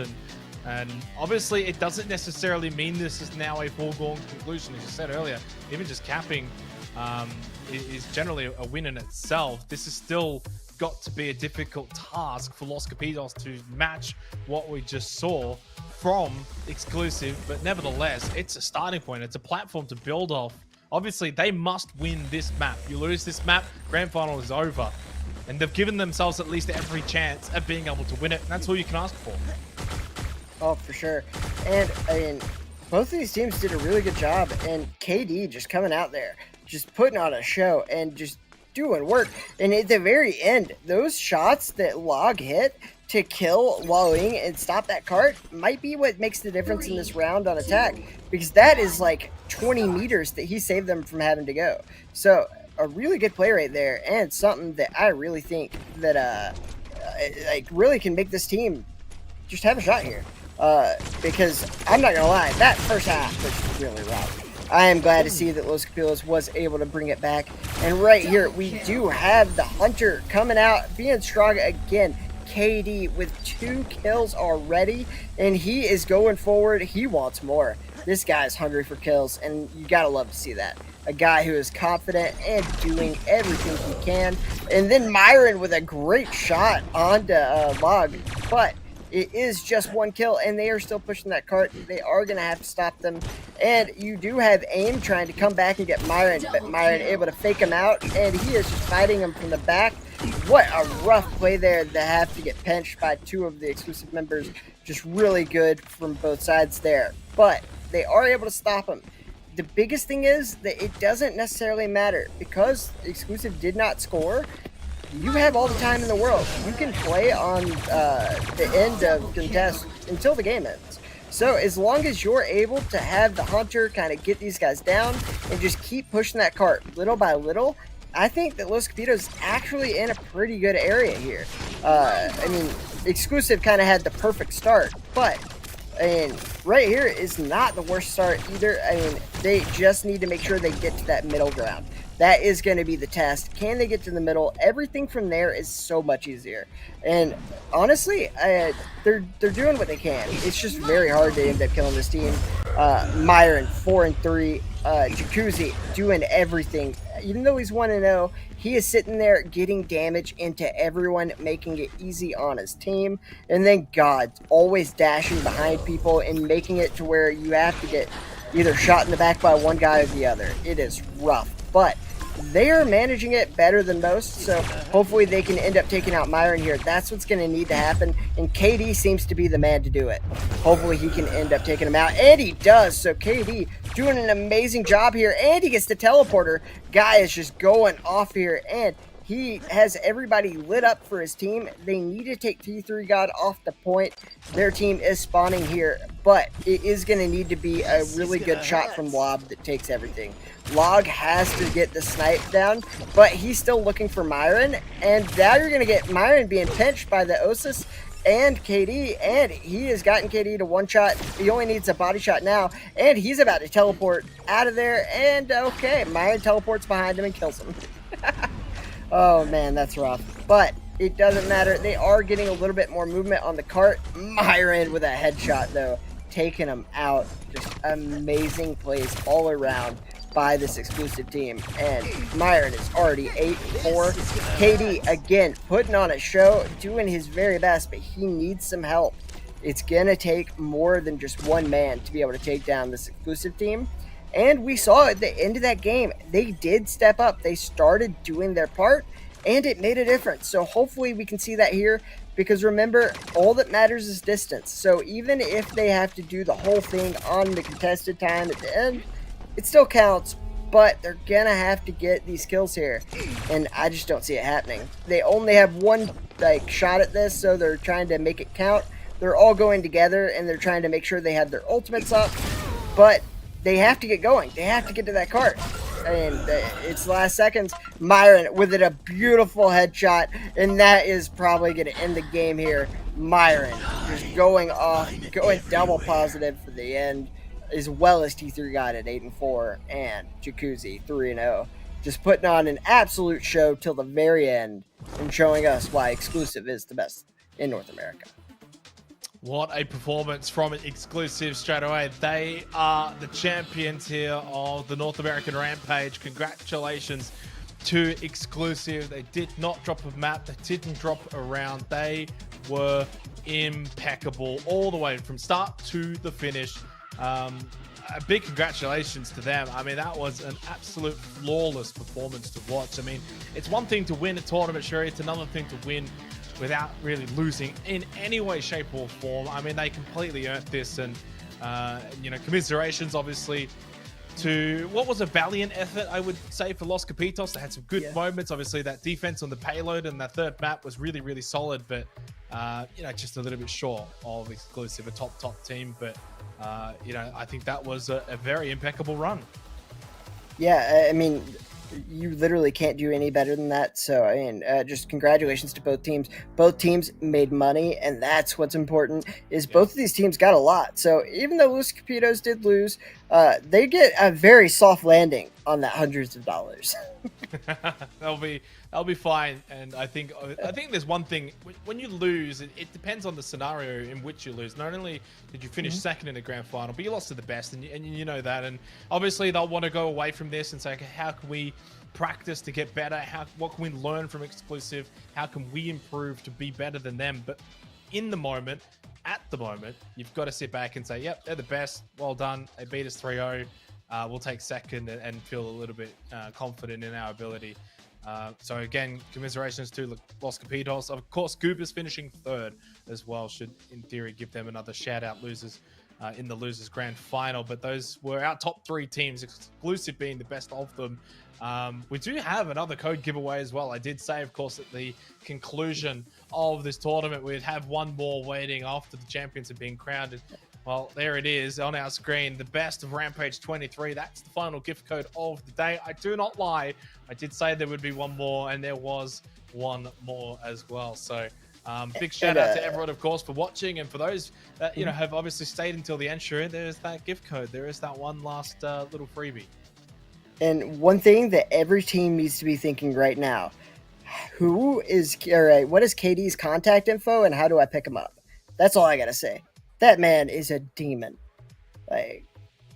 Definitely every team needs to be taking notes on what he was doing, because it worked against exclusive and he was able to do it against exclusive. So I would definitely be DMing that guy and be like, hey, you want a team? I hear there's a tournament next week. You want to be friends? I think all of the players from probably the last 3 to 4 teams can probably hold their heads high. They all had good moments at some point or another. One thing they all had in common, though, is they all fell short to exclusive, every single one of them. So no shame in that. No shame in losing to the best. Sure, I'll give you the final thoughts, though, before we close things up here for the Rampage. What a fabulous tournament. But I want your thoughts, really, on how it's all played out. Thank you so much for doing an amazing job hosting and casting today. And honestly, not everyone's surprised. I mean, if you look at the YouTube chat, everyone's like, oh, we could have never saw this coming. Exclusive won another tournament. But we had some pretty good games, and not just that, we came together, put on a great show, and this is the very beginning, guys. This is the first tournament. The more we have, the more teams will practice and be able to take on this exclusive team. And we just saw KD there going like 10-5 against exclusive. They are mortals, and I think that's what most of these teams should be taking away from this, is not that, oh, exclusive won another tournament, but KD made them look like mere mortals. They can bleed. That's what you need to take from this. Go practice, and maybe you'll be the one that gets $500, $600 next time. No one rules forever. It doesn't matter how invincible they may seem. Someone will eventually knock them off, and wouldn't it be great for you to be the one to do that? That is going to be us done for the day. It's been an absolute pleasure to host for this tournament, for this community. Thank you so much, Shuri, for all of your help, all of your casting. Tremendous job. Thank you to everyone for tuning in today. Of course, big shout out to GauG and T3 Arena for putting this one on. It's been an absolute pleasure. But again, congratulations to exclusive. They are the champions. They are the best. And can't wait to see what the future holds for them. So thank you very much. And we'll see you next time. AIM. So we are going to see the dance get thrown out by the Scotty on the other side of the map, and AIM able to do a great job to live and try to get there for his team. He goes for the heal and gets surprised by a sniper and block. Who gets the double? They are giving themselves a little bit of room to dance, and that is what's important. These guys, to have the Scotty end up dancing the Javali, the sad part is it got behind a wall immediately, so that it is going to be on T3 God. He is switched, and now he's on the Yaw. This is one of the best Yaws in the world. The biggest thing that they have going for them is they did stop him to 4 minutes 20 seconds. But either way, they do end up taking out KD. A great job by Myron, and he was missed by that ultimate. Myron doing some great movement here, and he's standing in his smoke, and he actually gets the kill onto aim. What a play by Myers. Kind of help him out and then go in. They also get the Scotty's ultimate to be wasted there, and they take out and make people chase them to their deaths. And then you're gonna have AIM come in to try to help get things going. And what a play by Myers. So it's gonna almost look like they're cheating and seeing the improbable shots. It's not hacking. It's just the only good thing Vincent brings to the table is showing you where everybody is. Well, it only shows one at a time, but if you start killing everyone, it goes to the next guy. And this is the worst thing that can happen. So Vincent kills everyone on their over and over to Vincent, but it is so hard to come back from this. They need to go get that hill, and they finally are able to kill one of the guys, but don't really know how they're going to break it. The biggest problem is they always have their moves telegraphed, because that Vincent will show you is going to help him out. But this Osis has to hurry up, get into the fight a little more, because you can't wait for an angle, and well, this is going to go bad fast if he doesn't get that team help. But he does knock back Jacuzzi here, and he kills him on no health. What great teamwork by AIM, and they're actually getting back in. I don't think this card's moved in 2 minutes. Killing spree. And a really good smoke right there by Log, and he has some help. I kill from here if they can't get something set up. The biggest problem that AIM has is he has the Hunter radar balls to contend with, and now Myron on the whole time, because KD is just going off, and he almost kills God through himself, and he just pushes that cart, and there's overtime that lasts literally forever. Luckily, Log able to get 2 kills at the end of contest until the game ends. So as long as you're able to, and KD, and he has gotten KD to one shot, he only